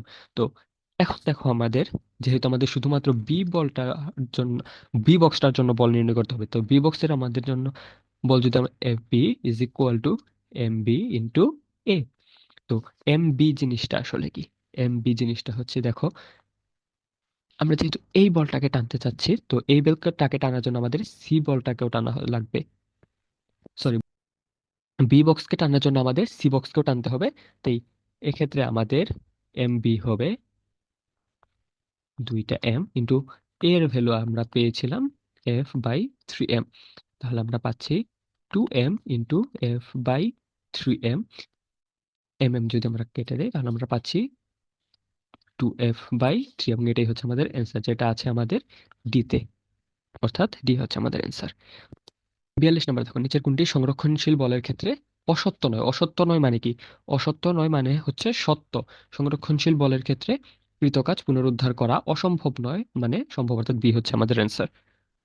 43 নম্বর প্রশ্ন দেখো, 150 কেজি ভরের একটা গাড়ি সমত্বরণে গতিশীল, গাড়ির উপর ক্রিয়ারত লব্ধি বল নির্ণয় করতে কোন সূত্র প্রয়োগ করতে হবে। এক্ষেত্রে আমাদের নিউটনের দ্বিতীয় সূত্র প্রয়োগ করতে হবে। 44-এ কি বলা আছে দেখো, মহাকর্ষ বলের সাপেক্ষে দুর্বল নিউক্লিয় বলের আপেক্ষিক তীব্রতা কত। এটা হচ্ছে 10⁻30। তো এর মাধ্যমে আমাদের টাইপ 1 শেষ হলো। টাইপ 1 আমাদের আসলে অনেক বড় ছিল, কিন্তু টাইপ 2 তেমন বড় না। টাইপ 2-তে আমরা এই পর্যন্ত মাত্র 2টা প্রশ্ন পেয়েছি, এই 2টা প্রশ্ন আমরা সলভ করবো। তো চলো প্রথমে আমরা এই রিলেটেড থিওরিগুলি দেখে নিই। টাইপ 2 হচ্ছে আমাদের রকেট সম্পর্কিত থিওরি। জ্বালানি সহ রকেটের ভর যদি হয় ক্যাপিটাল এম, এবং রকেট হতে যদি ডিডিটি অফ এম হারে জ্বালানি নির্গত হয়, তাহলে রকেটের সাপেক্ষে এই নির্গত জ্বালানির বেগ যদি হয় ভি অফ আর, তাহলে ঊর্ধ্বমুখী ধাক্কা বা এফ আর হবে V R into DTT of M. রকেটের ঊর্ধ্বমুখী ত্বরণ এ হবে V R by capital M into DDT of M. রকেটের উপর প্রযুক্ত লব্ধি বল F is equal to F of R minus M G. F of R জিনিসটা কি, এফ অফ আর জিনিসটা আমরা যে এখানে দেখছি V R into DT of M minus MG.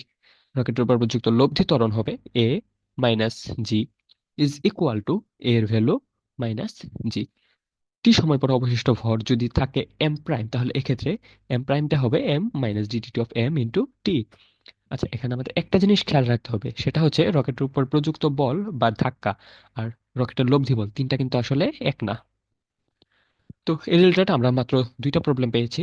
তো প্রথম প্রশ্নের দিকে যদি আমরা তাকাই, রকেট কোন সংরক্ষণ নীতির উপর ভিত্তি করে কাজ করে? রকেট রৈখিক ভরবেগের সংরক্ষণ নীতির উপর কাজ করে। এবং 2 নম্বর প্রশ্নটা হচ্ছে, মহাশূন্যে রকেটের গতি কেমন উদাহরণ? মহাশূন্যে রকেটের গতিটা আসলে ভরবেগের নিত্যতার উদাহরণ। তো এর মাধ্যমে আমাদের দ্বিতীয় টাইপটাও শেষ হয়ে গেল। এখন আমরা চলো তৃতীয় টাইপের দিকে আগাই। তৃতীয় টাইপটা হচ্ছে আমাদের ভরবেগের সংরক্ষণ এবং সংঘর্ষ রিলেটেড সমস্যা। তো প্রথমে আমরা এই রিলেটেড কিছু ফর্মুলা এবং কনসেপ্ট দেখে নিই। সংঘর্ষের ক্ষেত্রে আমাদের প্রথমেই বিভিন্ন ধরনের সংঘর্ষ হয়। এর মধ্যে আমাদের প্রথমে যে সংঘর্ষটা আসছে সেটা হচ্ছে আমাদের একমাত্রিক সংঘর্ষ। একমাত্রিক সংঘর্ষের ক্ষেত্রে আমাদের ভরবেগের সংরক্ষণশীলতার সূত্র হচ্ছে m1u1 plus m2u2 is equal to m1v1 plus m2v2। এক্ষেত্রে একমাত্রিক সংঘর্ষ ভেক্টরকে ভেক্টর আকারে প্রকাশ করার প্রয়োজন পড়ে না আমাদের, কিন্তু এক্ষেত্রে আমাদের দিক বোঝানোর প্রয়োজন পড়ে। সেক্ষেত্রে আমরা দিক বোঝানোর জন্য প্লাস বা মাইনাস ব্যবহার করি। যদি দিকটা ধনাত্মক হয় তাহলে সেক্ষেত্রে আমরা প্লাস, এবং যদি ঋণাত্মক হয় তাহলে আমরা মাইনাস ধরে নিব। এছাড়া সংঘর্ষকে আমরা দুই ভাগে ভাগ করতে পারি। একটা হচ্ছে স্থিতিস্থাপক সংঘর্ষ এবং একটা হচ্ছে অস্থিতিস্থাপক সংঘর্ষ। স্থিতিস্থাপক সংঘর্ষের ক্ষেত্রে আমরা বলতে পারি half m1u1 square plus half m2u2 square is equal to half m1v1 square plus half m2v2 square. এক্ষেত্রে স্থিতিস্থাপক সংঘর্ষের ক্ষেত্রে যদি এই সংঘর্ষটা একমাত্রিক হয় সেক্ষেত্রে আমরা দেখতে পারি U one U two minus V two minus V one, U one minus U two is equal to V two minus V one. অর্থাৎ সংঘর্ষের আগে এবং পরে বস্তুটির আপেক্ষিক বেগের কোনো পরিবর্তন হয় না, শুধুমাত্র দিক উল্টে যাবে। এবং একমাত্রিক সংঘর্ষের ক্ষেত্রে শেষ বেগ V one is equal to M one minus M two divided by M one plus M two into U one plus two M two by M one plus M two into U two. এবং v2 বেলায় two m1 by m1 plus m2 into U one plus m2 minus m1 by m2 into U two. এই সূত্রগুলি দ্বারাই আমাদের অধিকাংশ math solve করতে হয়, তো এই সূত্র দুইটা একটু ভালোভাবে মনে রাখবে। এই রিলেটেড প্রথম যে প্রবলেমটা আছে সেটা হচ্ছে 4 মেট্রিক টন বালু বোঝাই ট্রাক 19 মিটার পার সেকেন্ড বেগে ধাবমান, অর্থাৎ চলছে। ট্রাক থেকে 50 কেজি ভরের একটা চালুর বস্তা পড়ে গেল, ট্রাকের বেগের পরিবর্তন কি হবে?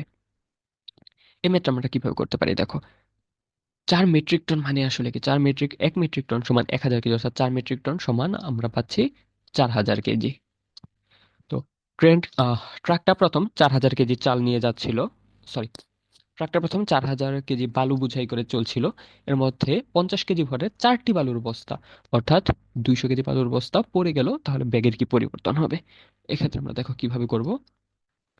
প্রথমে আমাদের ছিল m1u1 ভরবেগ এবং পরবর্তীতে হয়েছে m2u2, দুইটা যেহেতু ভরবেগ সমান থাকবে আমাদের সংরক্ষণ নীতি অনুযায়ী, তো এক্ষেত্রে m1u1 is equal two m2u2।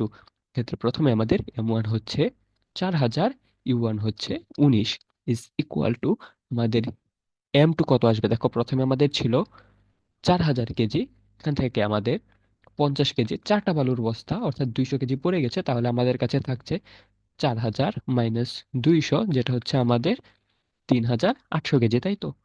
আমাদের কাছে আছে 3800 কেজি ইন্টু আমাদের ইউ2 মান বের করতে হবে।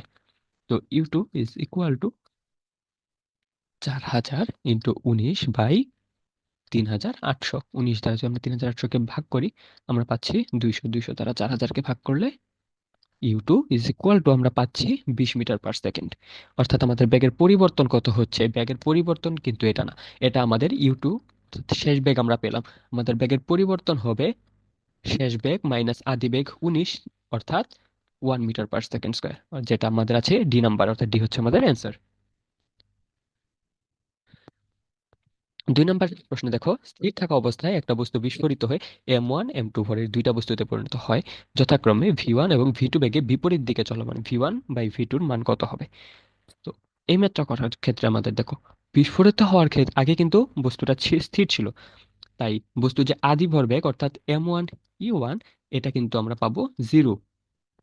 তাহলে এখন আমরা যদি সংরক্ষণশীলতার সূত্র অনুযায়ী m1u1 plus m2u2 is equal to m1v1 plus m2v2, এই সূত্র যদি আমরা ইউজ করতে চাই তাহলে দেখো এই সম্পূর্ণটার ভ্যালু আসছে আমাদের 0।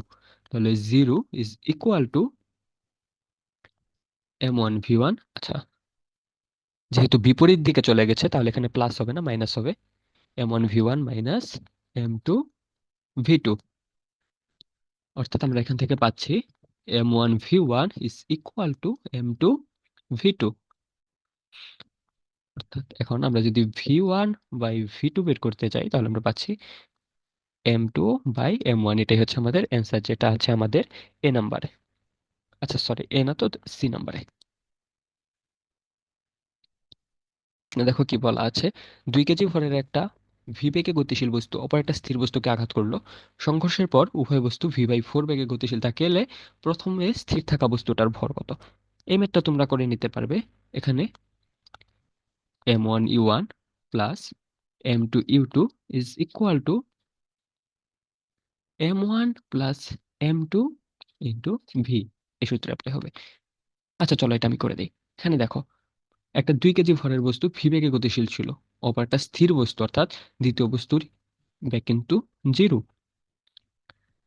সংঘর্ষের পর দুইটা বস্তু একসাথে V/4 বেগে গতিশীল থাকে, তাহলে প্রথম বস্তুর ভর কত? তো প্রথম বস্তুর ভর হচ্ছে 2 × V plus M2 × 0 is equal to 2 + M2 × V/4। তাহলে 2V is equal to 2 + M2 × V/4।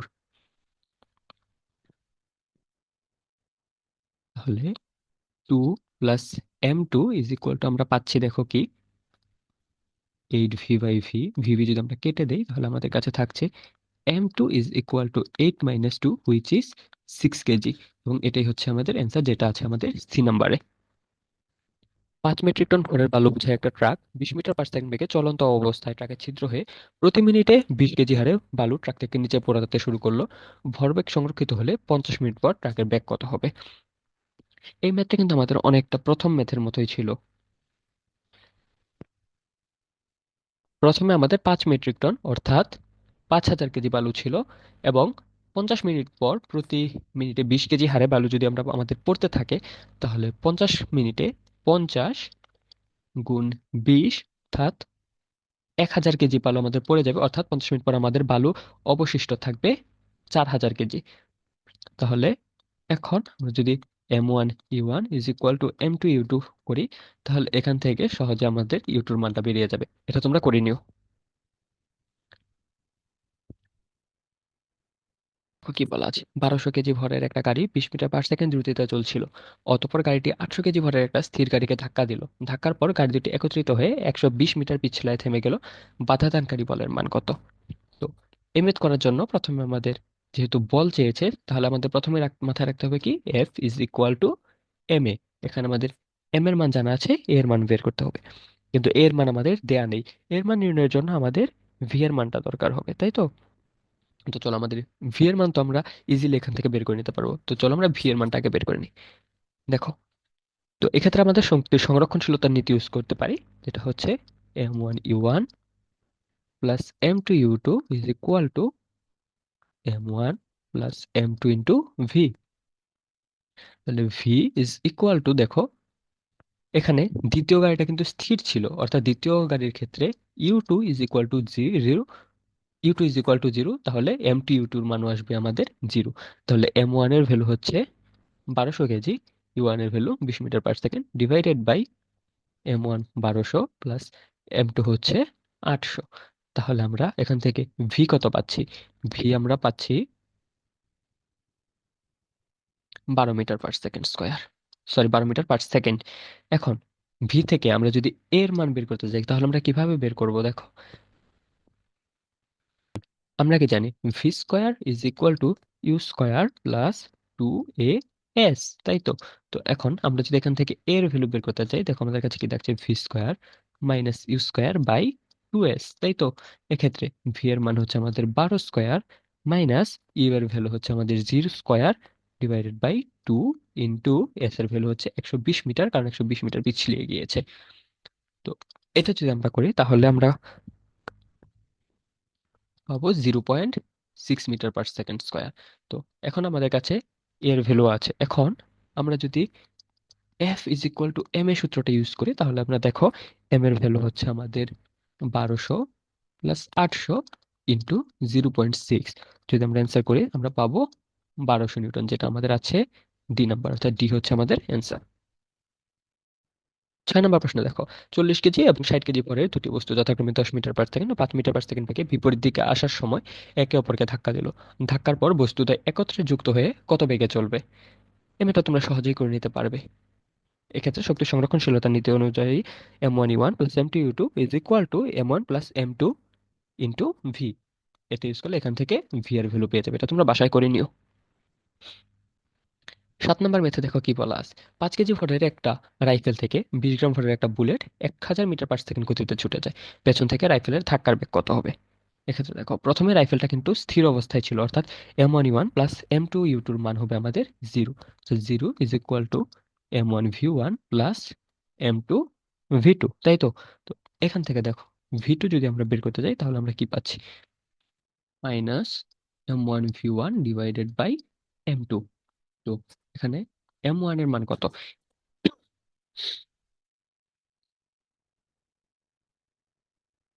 M1 এর মান হচ্ছে আমাদের 200 গ্রাম। যেহেতু 200 গ্রাম আমরা রাখতে পারবো না তাহলে, সরি 20 গ্রাম, যেহেতু 20 গ্রাম আমরা রাখতে পারবো না তাহলে 20/1000 ইন্টু ব্যাগ ভি এর ভ্যালু হচ্ছে আমাদের 1000 metre per second square per second, এবং M2 এর ভ্যালু হচ্ছে আমাদের 5 কেজি। তাহলে এখন আমরা যদি এখান থেকে কেটে দেয় আমাদের কাছে থাকছে 20/5, এটা হচ্ছে আমাদের 4 মিটার পার সেকেন্ড, যেটা আমাদের আছে বি, অর্থাৎ বি হচ্ছে আমাদের অ্যান্সার। আচ্ছা, একটা কথা আমাদের মাথায় রাখতে হবে, এখানে কিন্তু আমাদের অ্যান্সার আসছিল -4 মিটার পার সেকেন্ড, কিন্তু আমরা অ্যান্সার অপশনে আমাদের মাইনাস ছিল না, শুধু 4 ছিল। এখানে আসলে মাইনাস দ্বারা কি বোঝায়? মাইনাস দ্বারা এটা বোঝায় এটা হচ্ছে আমাদের পশ্চাৎ বেগ। কিন্তু প্রশ্ন দেখো, যেহেতু পেছন দিক থেকে রাইফেলের ধাক্কার বেগ চেয়েছে, তাই অ্যান্সার আমাদের মাইনাস দেওয়ার প্রয়োজনে আমরা অ্যান্সার দিয়েছি 4 মিটার পার সেকেন্ড। কিন্তু যদি এই পেছন দিক কথাটা উল্লেখ না থাকতো তাহলে কিন্তু আমাদের -4 মিটারে দাগানো লাগতো। তো চলো সামনের দিকে আগাই। 8 নম্বর ম্যাথটা দেখো, 4 কেজি ভরের একটা বস্তু 2i cap plus 3j cap metre per second বেগে এবং 6 কেজি ভরের অপর একটা বস্তু -4i cap minus 4j6 j cap metre per second বেগে চলাকালীন সংযুক্ত হলে উহারা একত্রে কত মিটার পার সেকেন্ড বেগে চলবে? তো এই ম্যাথ করার জন্য আমাদের প্রথমে ভেক্টর থেকে এই ভেক্টর অধ্যায়ের মধ্যে এই ভেক্টরগুলির মান নির্ণয় করতে হবে। ভেক্টর মান নির্ণয়ের জন্য আমাদের প্রথম ভেক্টরের ক্ষেত্রে দেখো √2² + 3² is equal two √4 9 is equal two √13। দ্বিতীয় ফ্যাক্টরের ক্ষেত্রে √4² + 6² is equal two √16 + 36 is equal two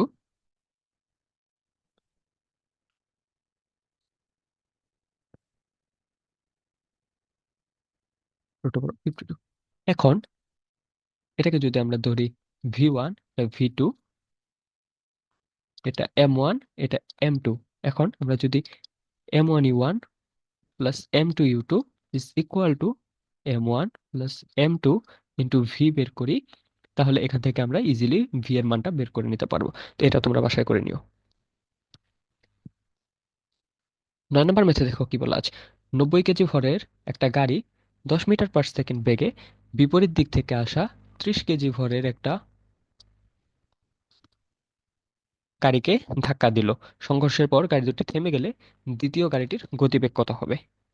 তো কিভাবে করবে দেখো, এমিট করার ক্ষেত্রে M1E1 plus M2U2 is equal to M1V1 plus M2V2। তো M1 এর ভ্যালু হচ্ছে আমাদের 90 KG, E1 10 KG 10 metre per second, plus M2 30 into U2 is equal to M1 90। যেহেতু দুটি গাড়ি থেমে গেছে তাই এক্ষেত্রে ভি এর ভ্যালু জিরো। তাহলে আমাদের কাছে কি থাকছে দেখো, 900 + 30 U2 is equal to zero. 30 U2 is equal to -900, অর্থাৎ আমাদের এখান থেকে পাচ্ছি U2 is equal to -30 metre per second.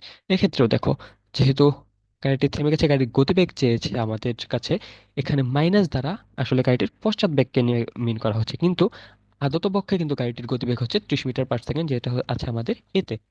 অর্থাৎ এই হচ্ছে আমাদের অ্যান্সার। তো এর মাধ্যমে আমাদের 3 নম্বর টাইপটাও শেষ হয়ে গেল। টাইপ 4-এ আমাদের জন্য যা আছে সেটা হচ্ছে ঘর্ষণ বল। তো এখন আমরা ঘর্ষণ বল রিলেটেড টপিকটা শিখবো। আচ্ছা, এখানে আমাদের আহ, ঘর্ষণ রিলেটেড ফর্মুলাগুলি দেয়া আছে, আমরা আলাদাভাবে নিজেদের মতো করে ফর্মুলাটা দেখে নেই। তো ধরো এটা একটা রুট, এই রুটে একটা বল আছে, এই বলটা সামনের দিকে যাচ্ছে, তাহলে আমরা পেছন বরাবর যে একটা বল অনুভব করব সেটাই হচ্ছে ঘর্ষণ বল। আমরা কি জানি, কোনো একটা তল যত বেশি খসখসে হবে তার ঘর্ষণ বলটা ততই বেশি হবে।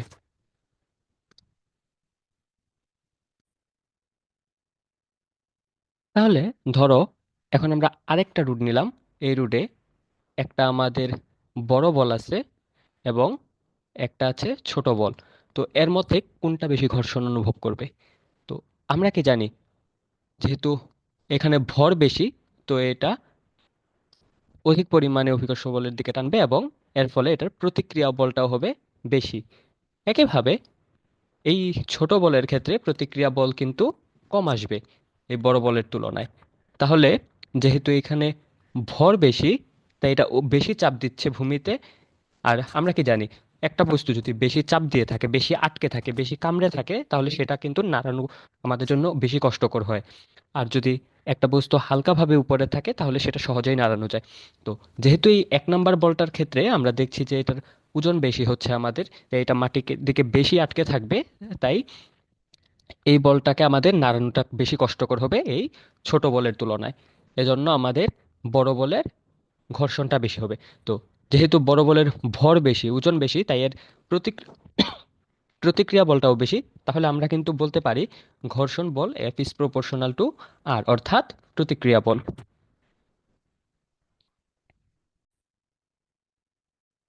তো দেখো, এখানে যেহেতু এফ ইজ প্রপোর্শনাল আর দেয়া আছে, এখন এখান থেকে যদি আমরা একটা সূত্র প্রতিপাদন করতে চাই তাহলে আমাদের একটা সমানুপাতিক ধ্রুবক আনতে হবে। ধরে নিলাম এই ক্ষেত্রে আমাদের ধ্রুবকটা হচ্ছে মিউ। তাহলে F is equal to mu R, এটা হচ্ছে আমাদের ঘর্ষণের সূত্র। এখানে মিউটা হচ্ছে আমাদের ঘর্ষণ গুণাঙ্ক, এটা আমাদের সমানুপাতিক ধ্রুবক হিসেবে কাজ করবে এখানে। তাহলে এই যে আমরা একটা ঘর্ষণের সূত্র পেলাম, F is equal to mu K into R, এই ঘর্ষণটাকে আমরা আবার দুই ভাগে ভাগ করতে পারি। একটা হচ্ছে আমাদের স্থিতি ঘর্ষণ এবং আরেকটা হচ্ছে আমাদের গতীয় ঘর্ষণ। তো স্থিতি ঘর্ষণ এবং গতীয় ঘর্ষণ বিষয়টা আসলে কি? দেখো, ধরো এটা একটা রুট, এই রুটে একটা বক্স আছে, বক্সটা স্থির অবস্থায় আছে। তো তুমি বক্সটাকে এই বরাবর যদি একটা বল দাও, বল এফ দাও, তো এই বলটা তার বিপরীত দিকে একটা বল অনুভব করবে, যেটা ঘর্ষণ বলের কারণে হচ্ছে। তো এটাকে আমরা ধরে নিলাম এফ এস। তো যেহেতু বলটাকে তুমি সামনের দিক বরাবর একটা ধাক্কা দিছো বা একটা বল প্রয়োগ করছো, যার কারণে বক্সটা সামনের দিকে অগ্রসর হচ্ছে, কিন্তু এর পেছন দিকে একটা ঘর্ষণ বলের কারণে একটা প্রতিরোধী বল অনুভব করছে। তো এই জন্য আমরা এটাকে ধরলাম নিউ এস আর, এটা হচ্ছে আমাদের স্থিতি ঘর্ষণের সূত্র। আবার ধরো একটা রুট, এখানে একটা বক্স চলমান অবস্থায় আছে, আগের থেকে চলে আসে, অর্থাৎ এটার একটা ব্যাগ আছে। তো এই অবস্থায়ও বক্সটা পেছন দিকে একটা বল অনুভব করবে, যেটা আমাদের ঘর্ষণ বলের জন্য এটাকে আমরা ধরে নিলাম এফ কে। এক্ষেত্রে F K is equal to mu K into R. এক্ষেত্রে দেখো আমাদের সূত্রটা কিন্তু একই, শুধু আমাদের ঘর্ষণ ধ্রুবক যে আছে এই ঘর্ষণ ধ্রুবকটা আমাদের চেঞ্জ হচ্ছে। এখন আমাদের মনে কি একটা প্রশ্ন আসতে পারে না, যে স্থিতি ঘর্ষণ গুণাঙ্ক এবং গতি ঘর্ষণ গুণাঙ্ক, দুইটা ঘর্ষণ গুণাঙ্ক যে আমরা পেলাম, বা স্থিতি ঘর্ষণ বল এবং গতি ঘর্ষণ বল যে আমরা দুইটা বল পেলাম, এই দুইটার মধ্যে আসলে কে বড় কে ছোট? সবসময় মনে রাখবে স্থিতি ঘর্ষণ গুণাঙ্ক হবে আমাদের সবসময় বেশি। অর্থাৎ স্থিতি ঘর্ষণ গুণাঙ্ক যেহেতু আমাদের বেশি, তাহলে আমাদের স্থিতি ঘর্ষণ গুণাঙ্ক গতি ঘর্ষণ গুণাঙ্কের তুলনায় বেশি হবে। এর কারণটা আসলে কি? এর কারণটা হচ্ছে, ধরে নাও এটা একটা রুট, এই রুটে তুমি একটা ঠেলা গাড়ি বা ধরো একটা গাড়ি চালাচ্ছ, যে গাড়িটা টেনে নেওয়া যাওয়া লাগবে। তো এক্ষেত্রে গাড়িটা যখন স্থির অবস্থায় আছে, স্থির অবস্থা থেকে তুমি যদি একটা বল দিয়ে গাড়িটাকে গতিশীল করতে যাও, সেক্ষেত্রে কি তোমার বেশি পরিমাণে বল দিতে হচ্ছে না? কিন্তু ধরো একই ক্ষেত্রে গাড়িটা যদি আগে থেকেই চলমান অবস্থায় থাকে, সেক্ষেত্রে কিন্তু কম বল প্রয়োগের মাধ্যমে গাড়িটাকে গতিশীল রাখতে পারছো। দেখো এখানে যখন গাড়িটা স্থির অবস্থায় আছে, তখন কিন্তু প্রথমে গাড়িটার স্থিতি জড়তা তোমার রোধ করে তারপর গাড়িটাতে একটা ব্যাগ দিতে হবে, এক্ষেত্রে তোমাদের অধিক কষ্ট হচ্ছে, অধিক বল লাগছে। কিন্তু দ্বিতীয় ক্ষেত্রে যখন গাড়িটা আগের থেকেই চলমান আছে, তখন কিন্তু শুধু গাড়িটা চলমান রাখার জন্য একটা সামান্য পরিমাণ বল দিলেই চলছে। তো অবশ্যই এক্ষেত্রে স্থিতি জড়তার মান এবং স্থিতি জড়তার গুণাঙ্গর মান সবকিছুই বেশি হবে গতির তুলনায়। এক নম্বর মেথড দেখো আমাদের কি বলা আছে। 1 কেজি ভরের একটা পাথর সোজা নিচের দিকে পড়ছে, বাতাসের বাধা 7.8 নিউটন হলে পাথরটির ত্বরণ কত? ধরো এখানে আমাদের একটা পাথর দেয়া আছে, এই পাথরটার ভর হচ্ছে আমাদের 1 কেজি, আর পাথরটার নিচের দিকে পড়ছে যখন আমাদের বাতাসের বাধা 7.8 নিউটন। তো এর মানে আসলে কি, পাথরটার নিচের দিকে পড়ছে অর্থাৎ পাথরটার অভিকর্ষ ত্বরণ নিচের দিকে, অর্থাৎ W = mg, নিচের দিকে আছে আমাদের। কিন্তু এখানে বাতাসের বাধাটা উপরের দিকে, অর্থাৎ বাতাসের বাধাটা এখানে প্রতিক্রিয়া বল বা এফ হিসাবে কাজ করছে, যেটা আমাদের উপরের দিকে। কিন্তু দেখো আমাদের ত্বরণ কিন্তু নিচের দিকেই হচ্ছে, অর্থাৎ এ আমাদের নিচের দিকে, যেহেতু পাথরটা সোজা নিচের দিকে পড়ছে আমাদের বলে দিছে। তাহলে দেখো আমাদের ত্বরণ প্রথমে আমরা যদি ইউজ করি F = ma। এখানে দেখো এফ বলটা, এখানে দেখো এফ বলটা যে আমাদের আছে, এফ বলটা আসলে কোন দিকে কাজ করছে? এফ বলটা আমাদের নিচের দিকে কাজ করছে, অর্থাৎ F = mg। কিন্তু আসলেই কি আমাদের সম্পূর্ণ নিচের দিকে এফ বলটা আমরা পাচ্ছি? এখানে দেখো বাতাসের যে একটা বাধা বল আছে অর্থাৎ প্রতিক্রিয়া বল আছে, এর জন্য কিন্তু আমাদের বল কিছুটা কম পড়ছে। তো আমাদের কি করতে হবে, সেই বাধা বলটা বাতাসে সেটা কিন্তু আমাদের মাইনাস করে দিতে হবে, অর্থাৎ এফ, অর্থাৎ mg - fk = ma। তো এখন এখান থেকে যদি আমরা এটাকে এক সাইডে রাখি, তাহলে আমাদের কাছে দেখো কি থাকছে, mg - fk/m। এখন আমরা যদি পয়েন্ট ইনপুট করি, দেখো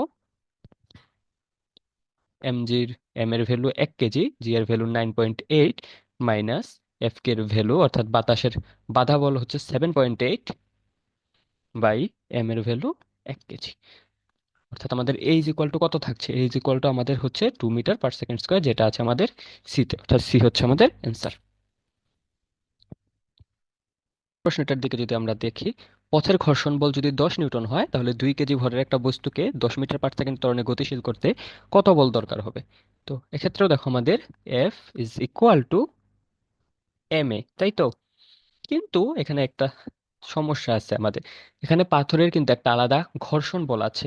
তো আমরা যখন একটা নির্দিষ্ট বল প্রয়োগ করে পাথরটাকে গতিশীল করতে যাব, তখন কিন্তু আগে আমাদের ঘর্ষণ বলটাকে বাধা দিতে হবে, অর্থাৎ ঘর্ষণ যে বলটা আছে সেটাকে অতিক্রম করে তারপর আমাদের বল প্রয়োগ করলে আমাদের বস্তুটা গতিশীল হবে।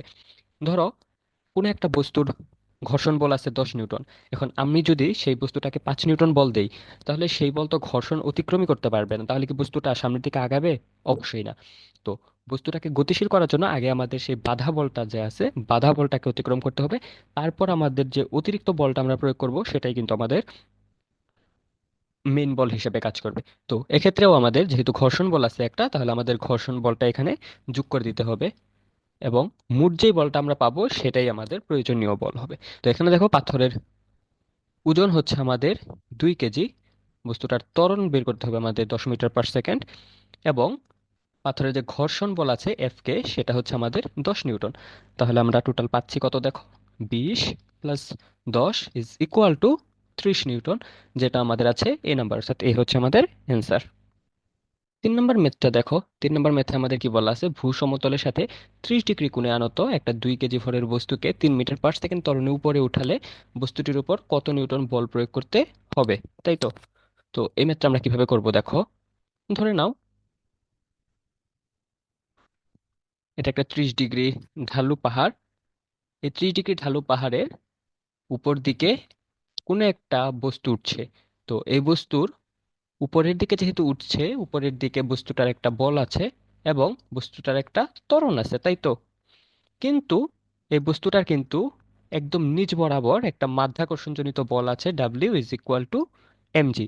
এবং যেহেতু বস্তুটার একটা ঘর্ষণ বল আছে, তাহলে নিশ্চয়ই বস্তুর বলের বিপরীতে একটা প্রতিরোধী বল বা একটা ঘর্ষণ বল থাকবে, যেটা হচ্ছে আমাদের এই যেহেতু 30 ডিগ্রি অ্যাঙ্গেলে আছে, তাহলে আমাদের উপাংশ বরাবর যাবে। যেহেতু 30 ডিগ্রি অ্যাঙ্গেলে আমরা যদি লম্ব বরাবর উপাংশ নেই, তাহলে আমরা এটা পাচ্ছি কি দেখো, ডাব্লিউ সাইন 30 ডিগ্রি।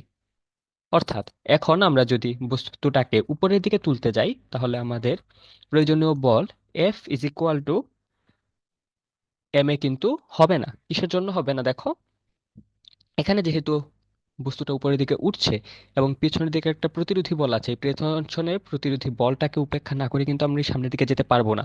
তাই আমাদের যে টোটাল বলটা আছে আমাদের, সেটা হবে W minus, sorry, F minus W sine 30 degree is equal to M এ।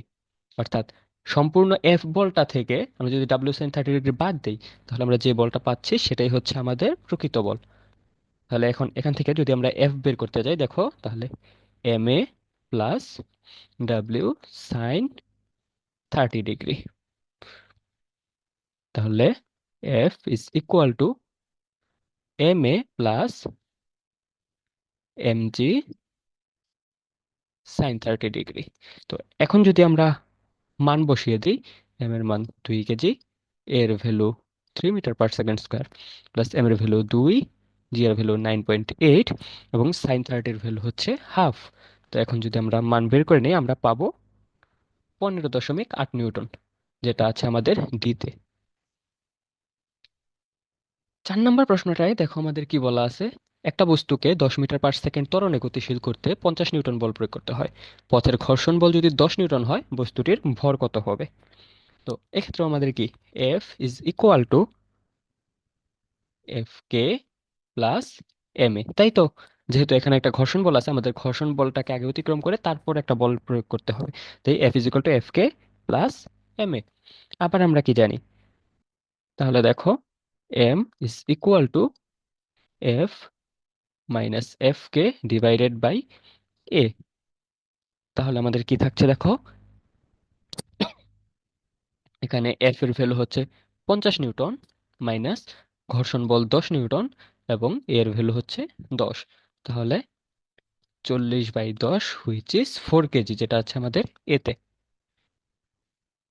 5 নম্বর প্রশ্নে দেখো আমাদের কি বলা আছে, 5 নিউটনের একটা আনুভূমিক বল একটা 0.5 কেজি ভরের আয়তাকার বস্তুকে একটা উলম্ব দেয়ালে ধাক্কা দিচ্ছে। বস্তুটি আদিতে স্থির ছিল যদি স্থৈতিক ও গতীয় ঘর্ষণ গুণাঙ্ক যথাক্রমে mu S is equal two 0.6 এবং mu K is equal two 0.8 হয়, তবে মিটার পার সেকেন্ড স্কোয়ার এককে বস্তুটির ত্বরণ কত হবে? এটা একটা দেয়াল, এই দেয়ালের উলম্বভাবে একটা বক্স আছে, এই বক্সটা আঘাত করছে উলম্বভাবে। তাহলে দেখো এই বক্সের নিচ বরাবর কিন্তু মাধ্যাকর্ষণ জনিত একটা বল থাকবে, যেটা হচ্ছে W is equal two MG. এবং যেহেতু বক্সটা বলটিকে দেয়ালের উলম্ব বরাবর 5 নিউটন বলে আঘাত করছে, তাহলে দেয়ালটাও কিন্তু প্রতিরোধী বল হিসাবে 5 নিউটন বলে আঘাত করবে, তাই তো? কিন্তু দেখো এখানে একটা ঘর্ষণ বল আছে, এই ঘর্ষণ বলের জন্য আমাদের কিন্তু এখানে একটা ঘর্ষণজনিত প্রতিরোধ বলও থাকবে, যেটা আমাদের ডাব্লিউ অর্থাৎ মাধ্যাকর্ষণজনিত যে ওজনটা আছে সেটার বিপরীতে কাজ করবে। তো প্রথমেই আমরা যদি সেই ঘর্ষণ বলটা বের করে নেই, দেখো ঘর্ষণ বল F K is equal to mu K into R. এখানে নিউ কে দেখো কত দেয়া আছে, 0.8, ইন্টু আর হচ্ছে আমাদের 5 নিউটন। অর্থাৎ আমাদের ঘর্ষণজনিত বলের মান 4 নিউটন। এখন আমরা যদি বস্তুটার ত্বরণ বের করতে যাই, তাহলে দেখো আমাদের কি থাকছে,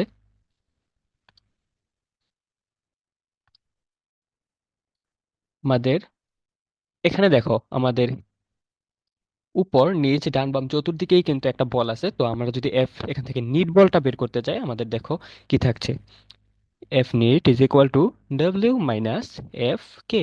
অর্থাৎ আমাদের চারপাশে যত ধরনের বলে থাকুক, আমরা যদি আমাদের নিট বলটা কিন্তু দেখো এখানে ডাব্লিউ থেকে আমরা যদি ঘর্ষণজনিত বল বাদ দিই, যে বলটা পাবো সেটা কিন্তু হচ্ছে আমাদের নিট বল।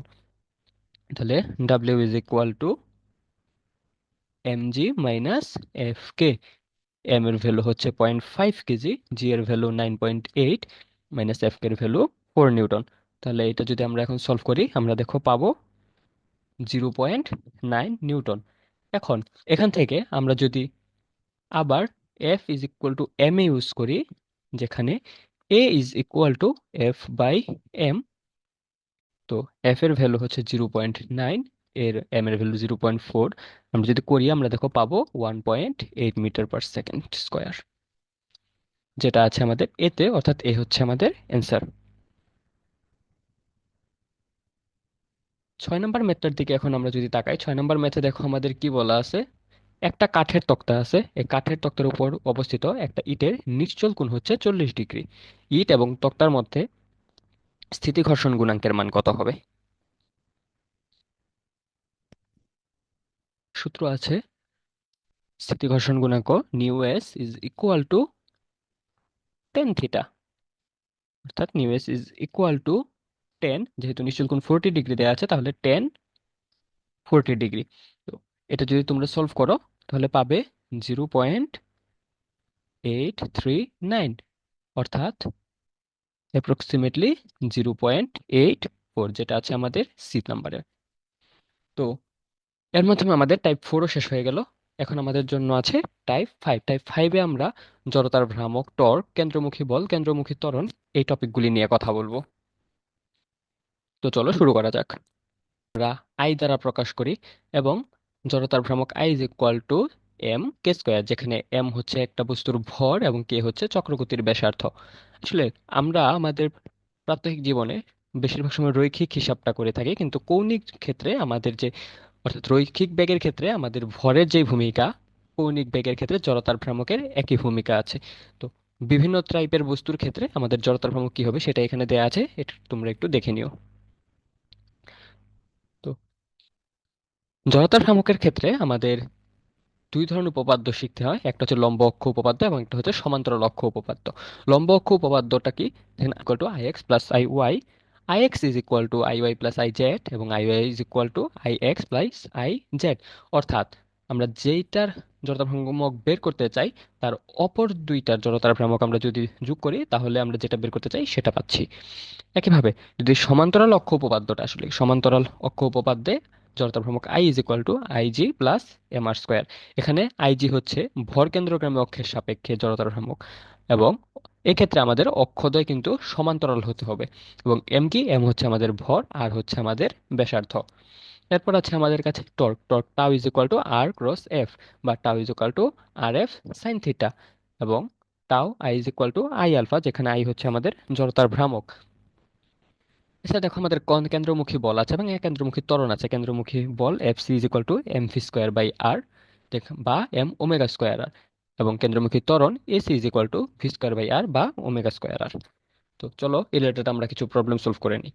রিলেটেড আমাদের প্রথমে যেই সমস্যাটা আছে সেটা হচ্ছে, এখানে দুইটা চিত্র দেয়া আছে, চিত্রাঞ্জলি দুইটা ভিন্ন অক্ষের দুইটা দণ্ডের জড়তার ভ্রামক যথাক্রমে আই 1 ও আই 2 হলে তাদের মধ্যে কোন সম্পর্কটি সঠিক হবে। আমরা কিন্তু প্রথমেই দেখে আসছিলাম, আচ্ছা সরি,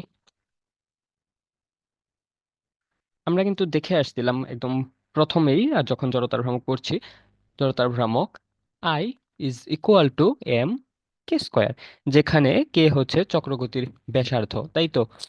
এখানে দেখো L1 এবং L2 এর,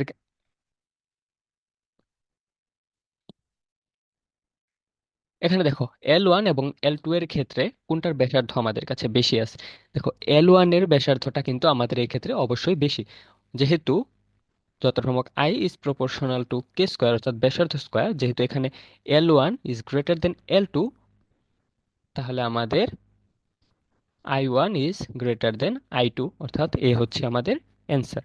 2 নম্বর প্রশ্নের দিকে যদি আমরা আঁকাই, দেখো নিজ অক্ষের সাপেক্ষে ঘূর্ণায়মান নিরেট সিলিন্ডারের ক্ষেত্রে জড়তার ভ্রামক কিসের উপর নির্ভরশীল? আমরা কি জানি জড়তার ভ্রামক হচ্ছে ব্যাসার্ধ এবং ভরের উপর নির্ভরশীল, যেহেতু I is equal to M K square, যেখানে এম হচ্ছে ভর এবং কে হচ্ছে ব্যাসার্ধ। 3 নম্বর প্রশ্নে দেখো কি বলা আছে, নিচের কোনটি ধ্রুবক হলে কোনো বস্তুর উপর প্রযুক্ত টর্ক শূন্য হবে? এটা হচ্ছে আমাদের কৌণিক ভরবেগ যদি ধ্রুবক হয় তাহলে আমাদের প্রযুক্ত টর্কটা শূন্য হবে। 4 নম্বর প্রশ্নে দেখো কি বলা আছে, একটা চাকার ভর 10 কেজি, চক্রগতির ব্যাস হচ্ছে 10 মিটার, তাহলে চাকাটির জড়তার ভ্রামক কত?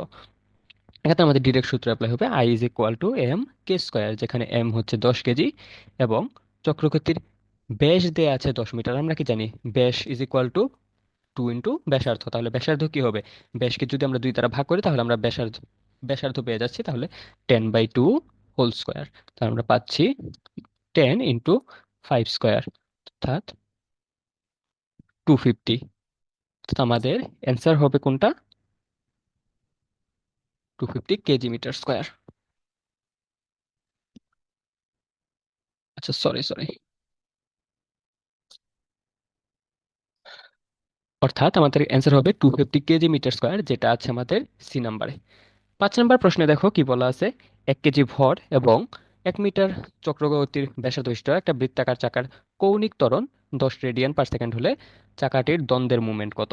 এই ম্যাথটা আমরা কিভাবে করব দেখো। দ্বন্দ্বের মুভমেন্ট বলতে আসলে আমরা কি বুঝি, দ্বন্দ্বের মুভমেন্ট বলতে আমরা বুঝি টর্ককে। আমরা কি দেখে আসলাম, torque tau is equal to I alpha, আবার I is equal to M K square. তাহলে I is tau is equal to M K square alpha, যেখানে এম হচ্ছে 1 কেজি, কে এর ভ্যালু চক্রগতির ব্যাসার্ধ 1, তাহলে 1 স্কোয়ার ইন্টু আলফার ভ্যালু হচ্ছে আমাদের 10 রেডিয়ান/সেকেন্ড। তাহলে টাউ ইজ হচ্ছে আমাদের 10 নিউটন মিটার, যেটা আছে আমাদের সিতে, তাহলে সি হচ্ছে আমাদের অ্যান্সার। 6 নম্বর ম্যাথের দিকে যদি আমরা আগাই, 6 নম্বর ম্যাথে কি বলা আছে, π/5 নিউটন মিটার মানের একটা টর্ক 30 রেডিয়ান/মিনিট বেগে ঘূর্ণায়মানের চাকাকে 10 সেকেন্ডে থামিয়ে দেয়, চাকার জড়তার ভ্রামক কত কেজি মিটার স্কোয়ার? আমরা কি জানি, tau is equal to I alpha, অর্থাৎ I is equal to tau by alpha, তাই তো? তাহলে দেখো, এখন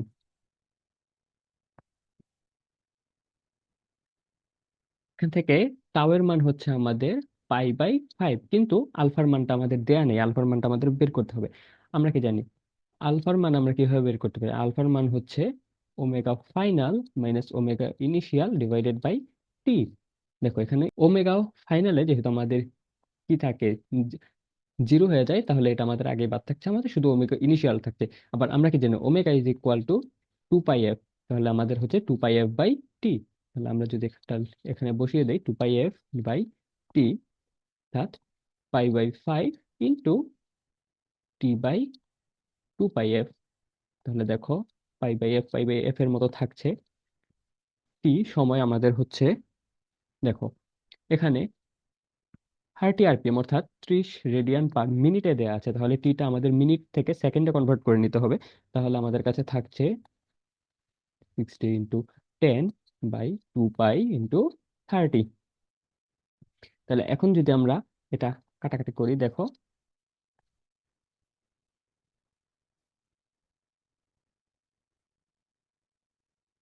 তাহলে আমাদের কাছে কি থাকছে, আমাদের কাছে থাকছে 2, অর্থাৎ আমাদের 6-এর অ্যান্সার হচ্ছে এ নাম্বারটা, অর্থাৎ 2। 7 নম্বর প্রশ্নটা যদি আমরা এখন দেখি, দেখো নিচের কোন সম্পর্কটা সঠিক, নিচের কোন সম্পর্কটা সঠিক, এটা হচ্ছে আমাদের tau is equal to I alpha, অর্থাৎ ডি।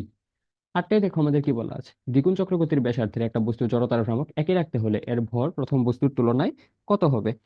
তো এটা আমরা কিভাবে করতে পারি, ধরে নাও I1 ইজ ইকুয়াল টু, আমরা ধরে নিলাম m1 k1 স্কয়ার এবং I2 m2 k2 স্কয়ার। এখন যেহেতু দেয়া আছে দ্বিগুণ চক্রগতির ব্যাসার্ধের একটা বস্তু জড়তার ভ্রামক একই রাখতে হবে আমাদের, তাহলে আমরা যদি ধরে নেই k2 is equal two 2k1, তাহলে I1 is equal two I2 যদি আমরা রাখতে যাই, তাহলে আমাদের কি করতে হচ্ছে দেখো, m2k2 square is equal two m1k1 square, তাই তো? তো m2, টু k2 এর জায়গায় যদি আমরা 2k1 স্কয়ার দিই is equal two m1k1 square.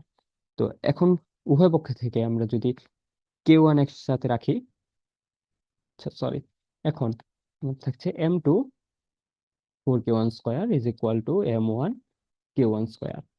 তো এখন দেখো, m2 ইজ ইকুয়াল টু 1/4, উভয় পক্ষে যদি আমরা k1 স্কয়ার বাদ দিই তাহলে আমরা পাচ্ছি m2 is equal two 1/4 m1। যেটা আমাদের আছে ডিতে, অর্থাৎ ডি হচ্ছে আমাদের অ্যান্সার। প্রশ্নের দিকে যদি আমরা আগাই, বৃত্তাকার পথে আবর্তনরত বস্তুর কেন্দ্রমুখী ত্বরণ কি হবে? এটা হবে আমাদের ওমেগা স্কয়ার আর। 10 দেখো, টর্কের মাত্রা নির্ণয় করতে হবে। আমাদের টর্কের মাত্রা হচ্ছে ml স্কয়ার টি ইনভার্স 2। 11 নম্বরে দেখো আমাদের কি বলা আছে, কেন্দ্রীয় বল এফ এর প্রভাবে আর ব্যাসার্ধের বৃত্তাকার পথে ঘূর্ণনরত একটা কণার উপর ক্রিয়াশীল টর্কের মান কত হবে? দেখো, আমরা যদি একটা বৃত্ত কল্পনা করি, এটা এই বৃত্তের কেন্দ্র ও দেয়া আছে আমাদের, ধরো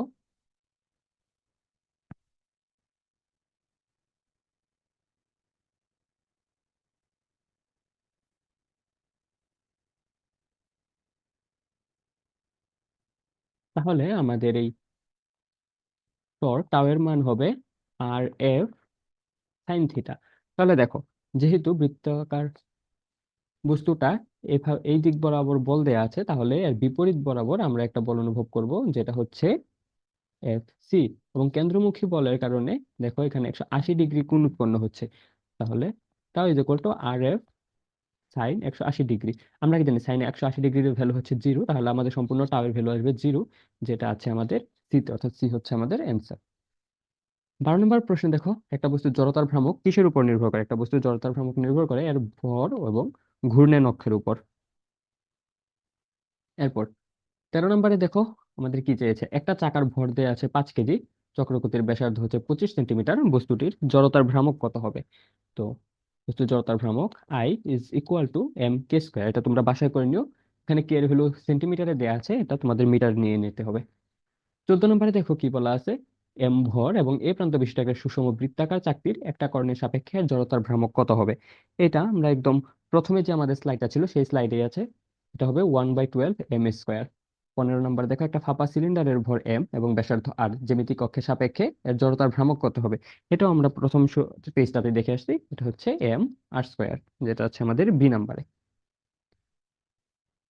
16 নম্বরের দিকে যদি এখন আমরা আগাই, দেখো 16 নম্বর কি বলা আছে, এম ভরের এবং আর ব্যাসার্ধ একটা নিরেট সিলিন্ডারের নিজ অক্ষের সাপেক্ষে চক্রগতির ব্যাসার্ধ কত হবে? আমাদের জড়তার ভ্রামক আসলে কি, কোন সিলিন্ডারের ক্ষেত্রে জড়তার ভ্রামক I is equal to half M R square, তাই তো? তো এটা আমরা কিভাবে করতে পারি, হাফ, তো যদি আমরা নিচে নিয়ে নেই m r² বাই 2, অথবা এটাকে আমরা লিখতে পারি M into r/√2 whole square, তাই তো? এখন এটাকে যদি আমরা এম কে স্কোয়ারের সাথে তুলনা করি, তাহলে এম হচ্ছে আমাদের ভর এবং r/√2 হোল স্কোয়ার এটা হচ্ছে আমাদের বক্রতার ব্যাসার্ধ। তাহলে আমরা কে কত পাচ্ছি, কে ইজ ইকুয়াল টু r/√2, যেটা আমাদের আছে বি নাম্বারে, অর্থাৎ বি হচ্ছে আমাদের অ্যান্সার। 17 নম্বর প্রশ্ন দেখো কি বলা আছে, 2.4 কেজি ভর এবং 0.2 মিটার চক্রগতির ব্যাসার্ধ বিশিষ্ট একটা চাকতিতে কি পরিমাণ টর্ক ক্রিয়া করলে তার কৌণিক ত্বরণ অর্থাৎ ওমেগা, সরি, তার কৌণিক ত্বরণ অর্থাৎ আলফা 3 রেডিয়ান পার সেকেন্ড হবে? তো এক্ষেত্রে আমরা দেখো, tau is equal to I alpha, অর্থাৎ alpha is equal to tau by I. আমরা জানি tau is equal to I alpha, যেখানে I is equal to M K square into alpha. এখানে এম এর ভ্যালু হচ্ছে 2.4, কে এর ভ্যালু 0.2 স্কোয়ার এবং আলফার ভ্যালু হচ্ছে 3। তো এটা যদি আমরা সলভ করি আমরা পাবো 0.288 নিউটন মিটার, যেটা আছে আমাদের বিতে, অর্থাৎ বি হচ্ছে আমাদের অ্যান্সার। 18 নম্বর দেখো কি বলা আছে, নিচের কোনটি জড়তার ভ্রামকের একক? জড়তার ভ্রামকের একক হচ্ছে আমাদের কেজি মিটার স্কোয়ার। 19 নম্বর প্রশ্নের দিকে যদি আমরা আগাই, 19 নম্বর প্রশ্নে দেখো কি বলা আছে, কোন অক্ষ সাপেক্ষে একটা বস্তুর জড়তার ভ্রামক যদি হয় 256 কেজি মিটার স্কোয়ার এবং উক্ত অক্ষ সাপেক্ষে বস্তুটার চক্রগতির ব্যাসার্ধ কত হবে? চক্রগতির ব্যাসার্ধ কে এর মান আমাদের নির্ণয় করতে হবে। তো এই ম্যাথটা করার জন্য আমাদের প্রথমে কি করতে হবে, দেখো, I is equal to M K square, যেখানে বস্তুটার ওজন দেয়া আছে আমাদের, কিন্তু এটা কিন্তু আমাদের ভর না। আমরা কি জানি, ওজন W is equal to M G, এখান থেকে যদি আমরা এম বের করতে যাই তাহলে আমাদের W/G দ্বারা যদি আমরা ভাগ করি তাহলে আমাদের মেইন ভরটা চলে আসবে ইন্টু কে স্কোয়ার। তো এখান থেকে আমরা যদি কে নির্ণয় করতে চাই তাহলে আমাদের কাছে দেখো কি থাকছে, IG/W এর রুট ওভার। তো এখন রুট ওভার আই এর ভ্যালু হচ্ছে 256, জি এর ভ্যালু 9.8 ডিভাইডেড বাই আমাদের ডাব্লিউ হচ্ছে 39.2, তাই তো? এখন এটা যদি আমরা সলভ করে নেই তাহলে আমাদের কাছে দেখো কি থাকছে, root over of 256 into 98 divided by 392 divided by 10 into 10। তাহলে আমাদের কাছে কি থাকছে দেখো, 256/4 এর রুট ওভার, যেটা আমরা পাচ্ছি 8 মিটার, যেটা আমাদের আছে বি নাম্বার, অর্থাৎ বি হচ্ছে আমাদের অ্যান্সার। 20-এ কি বলা আছে, 20 নম্বর আমাদের জড়তার ভ্রামকের সমীকরণ নির্ণয় করতে হবে। জড়তার ভ্রামকের সমীকরণ হচ্ছে ml²। 21 নম্বর প্রশ্নের দিকে আমরা যদি আগাই, 21 নম্বর প্রশ্নে দেখো, 5 কেজি ভরের একটা চাকার চক্রগতির ব্যাসার্ধ হচ্ছে 20 সেন্টিমিটার, এর উপর 0.4 নিউটন মিটার টর্ক প্রযুক্ত হলে কৌণিক ত্বরণ কত হবে? তো প্রথমেই দেখো আমাদের I is equal to M K square, যেখানে আমাদের এম হচ্ছে 5 কেজি, কে এর ভ্যালু হচ্ছে 0.2 এর হোল স্কোয়ার, তাহলে আমরা পাচ্ছি 0.2 KG metre square, sorry KG metre square. এখন আমরা কি জানি, tau is equal to I alpha. তো এখান থেকে আমরা যদি আলফার ভ্যালু বের করতে যাই, তাহলে দেখো আমাদের কাছে কি থাকছে, tau by I is equal to, আমাদের টাউ এর ভ্যালু হচ্ছে 0.4 এবং আই 0.2, যেটা হচ্ছে আমাদের 2 রেডিয়ান পার সেকেন্ড, যেটা আমাদের আছে এ নাম্বার, অর্থাৎ এ হচ্ছে আমাদের অ্যান্সার। টাইপ 6-এ আমাদের জন্য কি আছে, টাইপ 6 আমাদের জন্য আছে কৌণিক বেগ এবং গতিশক্তি। তো রিলেটেড আমাদের প্রথমে যে ফর্মুলাগুলি আছে তার মধ্যে আছে কৌণিক ভরবেগ L is equal to R cross P, বা R is equal to P এর জায়গায় আমরা দিতে পারি এম ভি, যেখানে ভি হচ্ছে আমাদের ভেক্টর রাশি, বা বা M into R cross V, অর্থাৎ এল ইজ ইকুয়াল টু আমরা দিতে পারি M V R sine theta বা আই ওমেগা বা এম আর স্কোয়ার ওমেগা। রৈখিক গতিশক্তি E K is equal to half I omega square, এবং L is equal to, sorry, E K is equal to half I omega square বা L² by 2L, এবং রৈখিক গতিশক্তি E K is equal to half M V square by P square by 2m। যদি tau is equal to 0 হয় তাহলে এল হবে আমাদের ধ্রুবক এবং এম ভি আরও ধ্রুবক, I omega is equal to ধ্রুবক, এবং এটা হবে আমাদের ভরবেগের সংরক্ষণ সূত্র। কৌণিক বেগ omega is equal to 2π/t এবং অথবা 2πn/t। রৈখিক বেগ এবং কৌণিক বেগের মধ্যে আমাদের সম্পর্ক ভি ইজ ইকুয়াল টু ওমেগার, এটা আমাদের সবচেয়ে বেশি গুরুত্ব দিতে হবে, 2πr/t। রৈখিক ত্বরণ এবং কৌণিক ত্বরণের মধ্যে আমাদের সম্পর্ক হচ্ছে A is equal to alpha into R. তো চলো, এই রিলেটেড আমরা প্রথমে যে সমস্যাটা পাচ্ছি সেটা হচ্ছে আমাদের একটা দেয়াল ঘড়ির মিনিটের কাঁটা হচ্ছে 18 সেন্টিমিটার, এর কৌণিক বেগ কত হবে?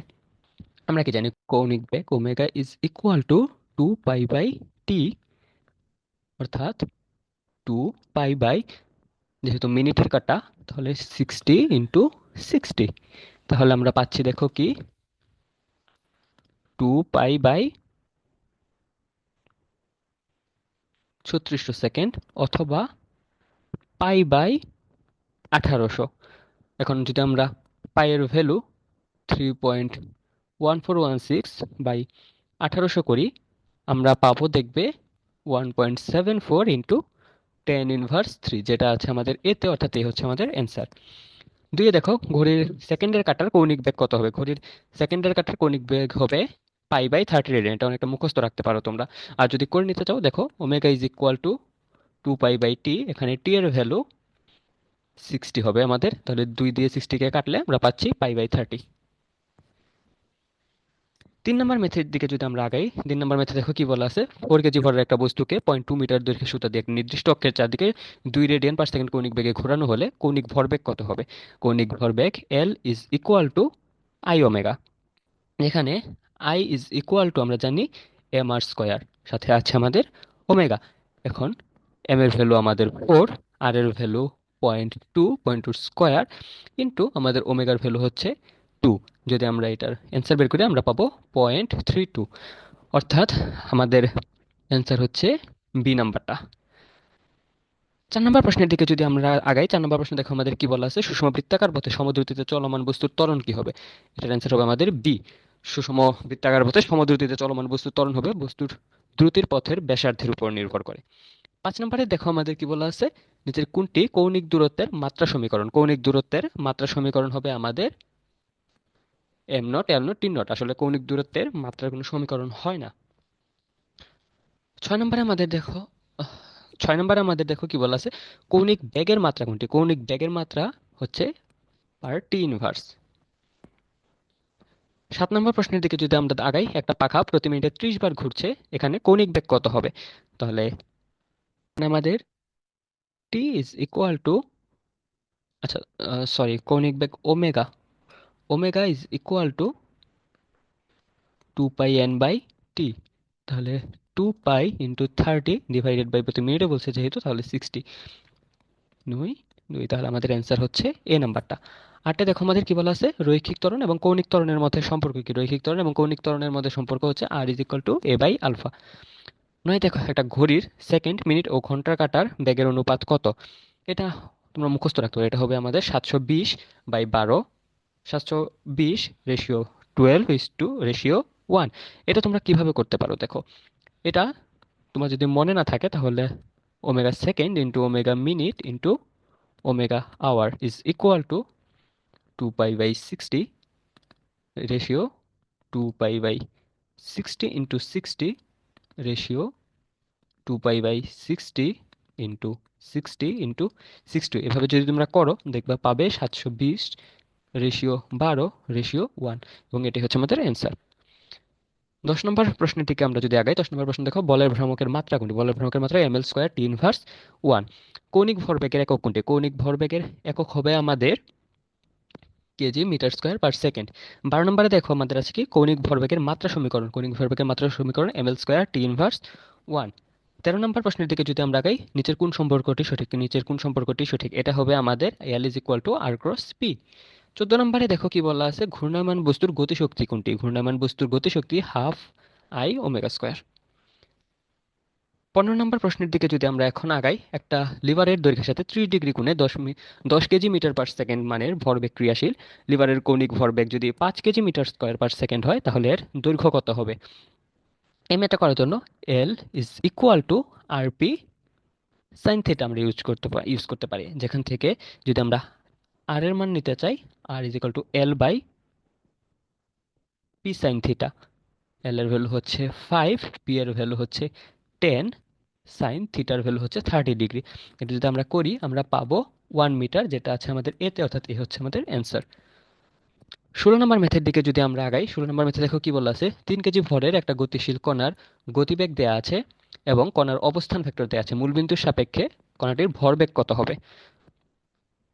এখান থেকে আমরা যদি বের করতে চাই তাহলে আমরা পাবো L = R×V, অর্থাৎ আর এর sorry L + R×V into M. এখন যদি আমরা বের করতে চাই, এখানে এম এর ভ্যালু 3 কেজি, R×V যদি আমরা করি I cap J cap K cap into 1 - 1 0 2 - 1 1। তো এখান থেকে আমরা দেখো, যদি যেহেতু এখানে জিরো আছে, আমরা এই বরাবর যদি করতে যাই তাহলে আমাদের তাড়াতাড়ি করা সম্ভব হয়। তাহলে এই সারি এবং কলাম যদি আমরা বাদ দিই তাহলে আমাদের কাছে দেখো কি থাকছে, -3 I ক্যাপ -3 J ক্যাপ, যেটা আছে আমাদের এ নাম্বারে, অর্থাৎ এ হচ্ছে আমাদের অ্যান্সার। 17 নম্বর প্রশ্নের দিকে যদি আমরা আগাই, 17 নম্বর প্রশ্নে দেখো কি বলা আছে, এম এবং 4m ভরের দুইটা গতিশীল বস্তুর গতিশক্তি যদি একই হয় তাহলে তাদের রৈখিক ভরবেগের অনুপাত কি হবে? এটা আমাদের দেখো, আমরা কি জানি, রৈখিক বস্তুর ক্ষেত্রে গতিশক্তি E k = P² / 2m। তাহলে আমরা যদি এখন EK1 = EK2 হয়, তাহলে আমাদের দেখো P1² / 2m 1 = P2² / 2m2। তার এখান থেকে আমাদের P1² / P2² m1/m2, তাই তো? তাহলে এখন দেখো, এখানে আমরা যদি P1/P2 নির্ণয় করতে চাই, আমাদের আসছে √m1/m2। এখন m এবং m2 এর ভ্যালু হচ্ছে 4m, তাহলে এখান থেকে আমরা দেখো P1:P2 মান আমরা পাচ্ছি কি 1/2, অর্থাৎ আমাদের অ্যান্সার হচ্ছে বি নাম্বারটা, যেটা আছে আমাদের দেখো আমাদের কি বলা আছে, একটা ঘড়ির কাঁটার কৌণিক বেগ কত রেডিয়ান পার সেকেন্ড হবে। একটা ঘড়ির কাঁটার কৌণিক বেগ এটা তোমরা নিজের করে নিও, omega is equal to 2 pi by T, যেখানে যেহেতু ঘন্টার কাঁটা, ঘড়ির কাঁটা বলছে, কাঁটা বলতে আমরা ঘন্টার কাঁটাটা বুঝবো, এখানে আমাদের টি এর ভ্যালু হবে 3600 সেকেন্ড। 19 নম্বর ম্যাথে দেখো আমাদের কি বলা আছে, 500 গ্রাম ভরের একটা বস্তু 2 মিটার ব্যাসার্ধের বৃত্তাকার পথে আবর্তন করছে। আবর্তনকাল যদি 10 সেকেন্ড হয়, তাহলে বস্তুটির কৌণিক ভরবেগ কত হবে। কৌণিক ভরবেগ L is equal to M omega R square, যেখানে এম এর ভ্যালু আমরা জানি, ওমেগা হচ্ছে 2 pi by T into R square. এটাও তোমরা নিজেরা বাসায় করে নিও। এখানে এম, আর এবং টি এর ভ্যালু আমাদের দেয়া আছে, তোমরা সহজেই করে নিতে পারবে। 20 নম্বরের প্রশ্নে দেখো আমাদের কি বলা আছে, কৌণিক ভরবেগ এবং কৌণিক বেগের মধ্যে সম্পর্ক কি। কৌণিক ভরবেগ এবং কৌণিক বেগের সম্পর্ক এল is equal to I omega, যেটা আছে আমাদের ডিতে। এবং 21 নম্বর প্রশ্ন দেখো, বৃত্তীয় গতির ক্ষেত্রে কৌণিক ভরবেগের রাশি কোনটি। বৃত্তীয় গতির ক্ষেত্রে কৌণিক ভরবেগের রাশি হবে এম ওমেগা আর স্কোয়ার। তো এর মাধ্যমে আমাদের 6 নম্বর টাইপও শেষ হয়ে গেল। 7 নম্বর টাইপে আমাদের জন্য রয়েছে ব্যাংকিং কোণ। এটা আমাদের নিউটনিয়ান বলবিদ্যার একটা ভাইটাল টপিক, কিন্তু আমাদের এই টপিকটা অত্যন্ত সহজ। এই জন্য আমাদের খুব বেশি সূত্র জানা লাগে না। আমরা যদি tan theta is equal to V square by R G এবং sine theta is equal to H by X, এই দুইটা সূত্রের মাধ্যমে খুব সহজেই এই টাইপের সবগুলি ম্যাথ করে নিতে পারি। ধরো একজন সাইকেল আরোহী বৃত্তাকার পথে বাঁক নিচ্ছে, নিরাপদে বাঁক নেওয়ার জন্য আরোহীকে উলম্বের সাথে একটা থিটা কোণে হেলে যেতে হবে। তাহলে এই ক্ষেত্রে tan theta is equal to V square by R G, যেখানে ভি হচ্ছে সাইকেলের আরোহীর বেগ, আর হচ্ছে বাঁকের ব্যাসার্ধ, এবং থিটা হচ্ছে ব্যাংকিং কোণ। এবং যদি রাস্তাটা ঘর্ষণহীন হয়, তাহলে যানবাহনের ক্ষেত্রে বৃত্তাকার পথে বাঁক নিলে sine theta is equal to H by X. একটা জিনিস আমাদের খেয়াল রাখতে হবে, যদি থিটার ভ্যালুটা 0 ডিগ্রি থেকে 4 ডিগ্রির ভেতর হয়, তাহলে sine theta is equal to tan theta. তাহলে এখান থেকে আমরা কি পাই, tan theta is equal to H by X is equal to V square by R G. আর একইভাবে যদি ঘর্ষণ যুক্ত সমতল হয়, তাহলে রাস্তার ব্যাংকিং কোণ না থাকলে নিরাপদে বাঁক নেওয়ার শর্ত হচ্ছে M V square by R is less than equal to mu S M G is equal to V is less than root over mu S R G. তো চলো আমরা সামনের দিকে আগাই। এর রিলেটেড যদি কিছু প্রবলেম আমরা সলভ করতে যাই, আমাদের প্রথমে যে সমস্যাটা পাচ্ছি সেটা হচ্ছে, একজন সাইকেল আরোহী ঘন্টায় 24 কিলোমিটার বেগে 30 মিটার ব্যাসার্ধে একটা বৃত্তাকার পথে মোড় নিচ্ছে। তাকে উলম্বের সাথে কত কোণে হেলে থাকতে হবে। তো এখানে দেখো আমাদের প্রথমে ভি দেয়া আছে, আর দেয়া আছে। তো আমাদের এখানে থিটার ভ্যালুটা বের করতে হবে। তো আমরা কি জানি, যখন কোনো একটা বস্তুর বেগ কিলোমিটার পার আওয়ারে থাকে, সেটাকে আমরা যদি মিটার পার সেকেন্ডে নিতে চাই, তাহলে আমাদের কি করতে হবে, 3.6 দ্বারা ভাগ করতে হবে, তাই তো।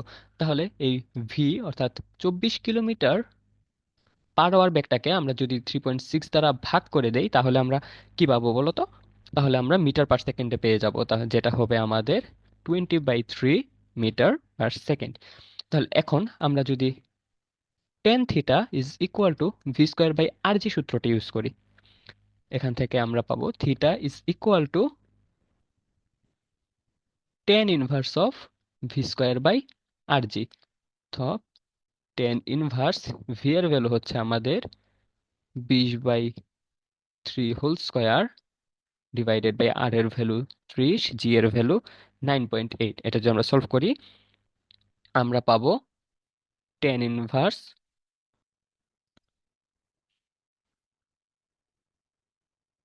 400/9,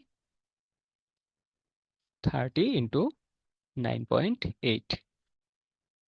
যদি আমরা করি, তাহলে আমরা পাবো হচ্ছে টেন ইনভার্স 0.15, যেটা আছে আমাদের এতে। এ হচ্ছে আমাদের অ্যান্সার। 2 নম্বর প্রশ্নের দিকে যদি আমরা তাকাই, দেখো একটা গাড়ির 50 কিলোমিটার পার আওয়ার বেগে 60 মিটার ব্যাসার্ধের একটা রাস্তা মোড় নিলে আনুভূমিকের সাথে রাস্তাটির ব্যাংকিং কোণ কত ডিগ্রি হওয়া প্রয়োজন। এখানে দেখো আমাদের বেগ ভি দেয়া আছে, ব্যাসার্ধ আর দেয়া আছে, জি এর ভ্যালু আমরা জানি। তাহলে এখান থেকে আমরা যদি tan theta is equal to V square by R G সূত্রটা ইউজ করি, তাহলে সহজে আমরা থিটার ভ্যালুটা পেয়ে যাব। বাকিটা তোমরা বাসায় করে নিও, এটা তোমাদের এইচডব্লিউ রইল। 3 নম্বর মেথড দিকে যদি আমরা আঁকাই, 3 নম্বর মেথড দেখো কি বলা আছে, একটা রাস্তা 65.31 মিটার ব্যাসার্ধে বাঁক নিয়েছে। ওই রাস্তাটি 5 মিটার চৌড়া এবং এর ভিতরে কিনারা হতে বাইরের কিনারা 0.5 মিটার উঁচু। সর্বোচ্চ কত মিটার পার সেকেন্ড বেগে ওই স্থানে নিরাপদে বাঁক নেওয়া সম্ভব। তো এক্ষেত্রে আমরা কি দেখছিলাম, আমাদের দেখছিলাম tan theta is equal to V square by R G. আরেকটা সূত্র আমরা দেখছিলাম কি, sine theta is equal to H by X, তাই তো। তো তো এর ভিতর আমরা এই ম্যাথ করার জন্য প্রথমে sine theta is equal to H by X এই সূত্রটা ইউজ করব।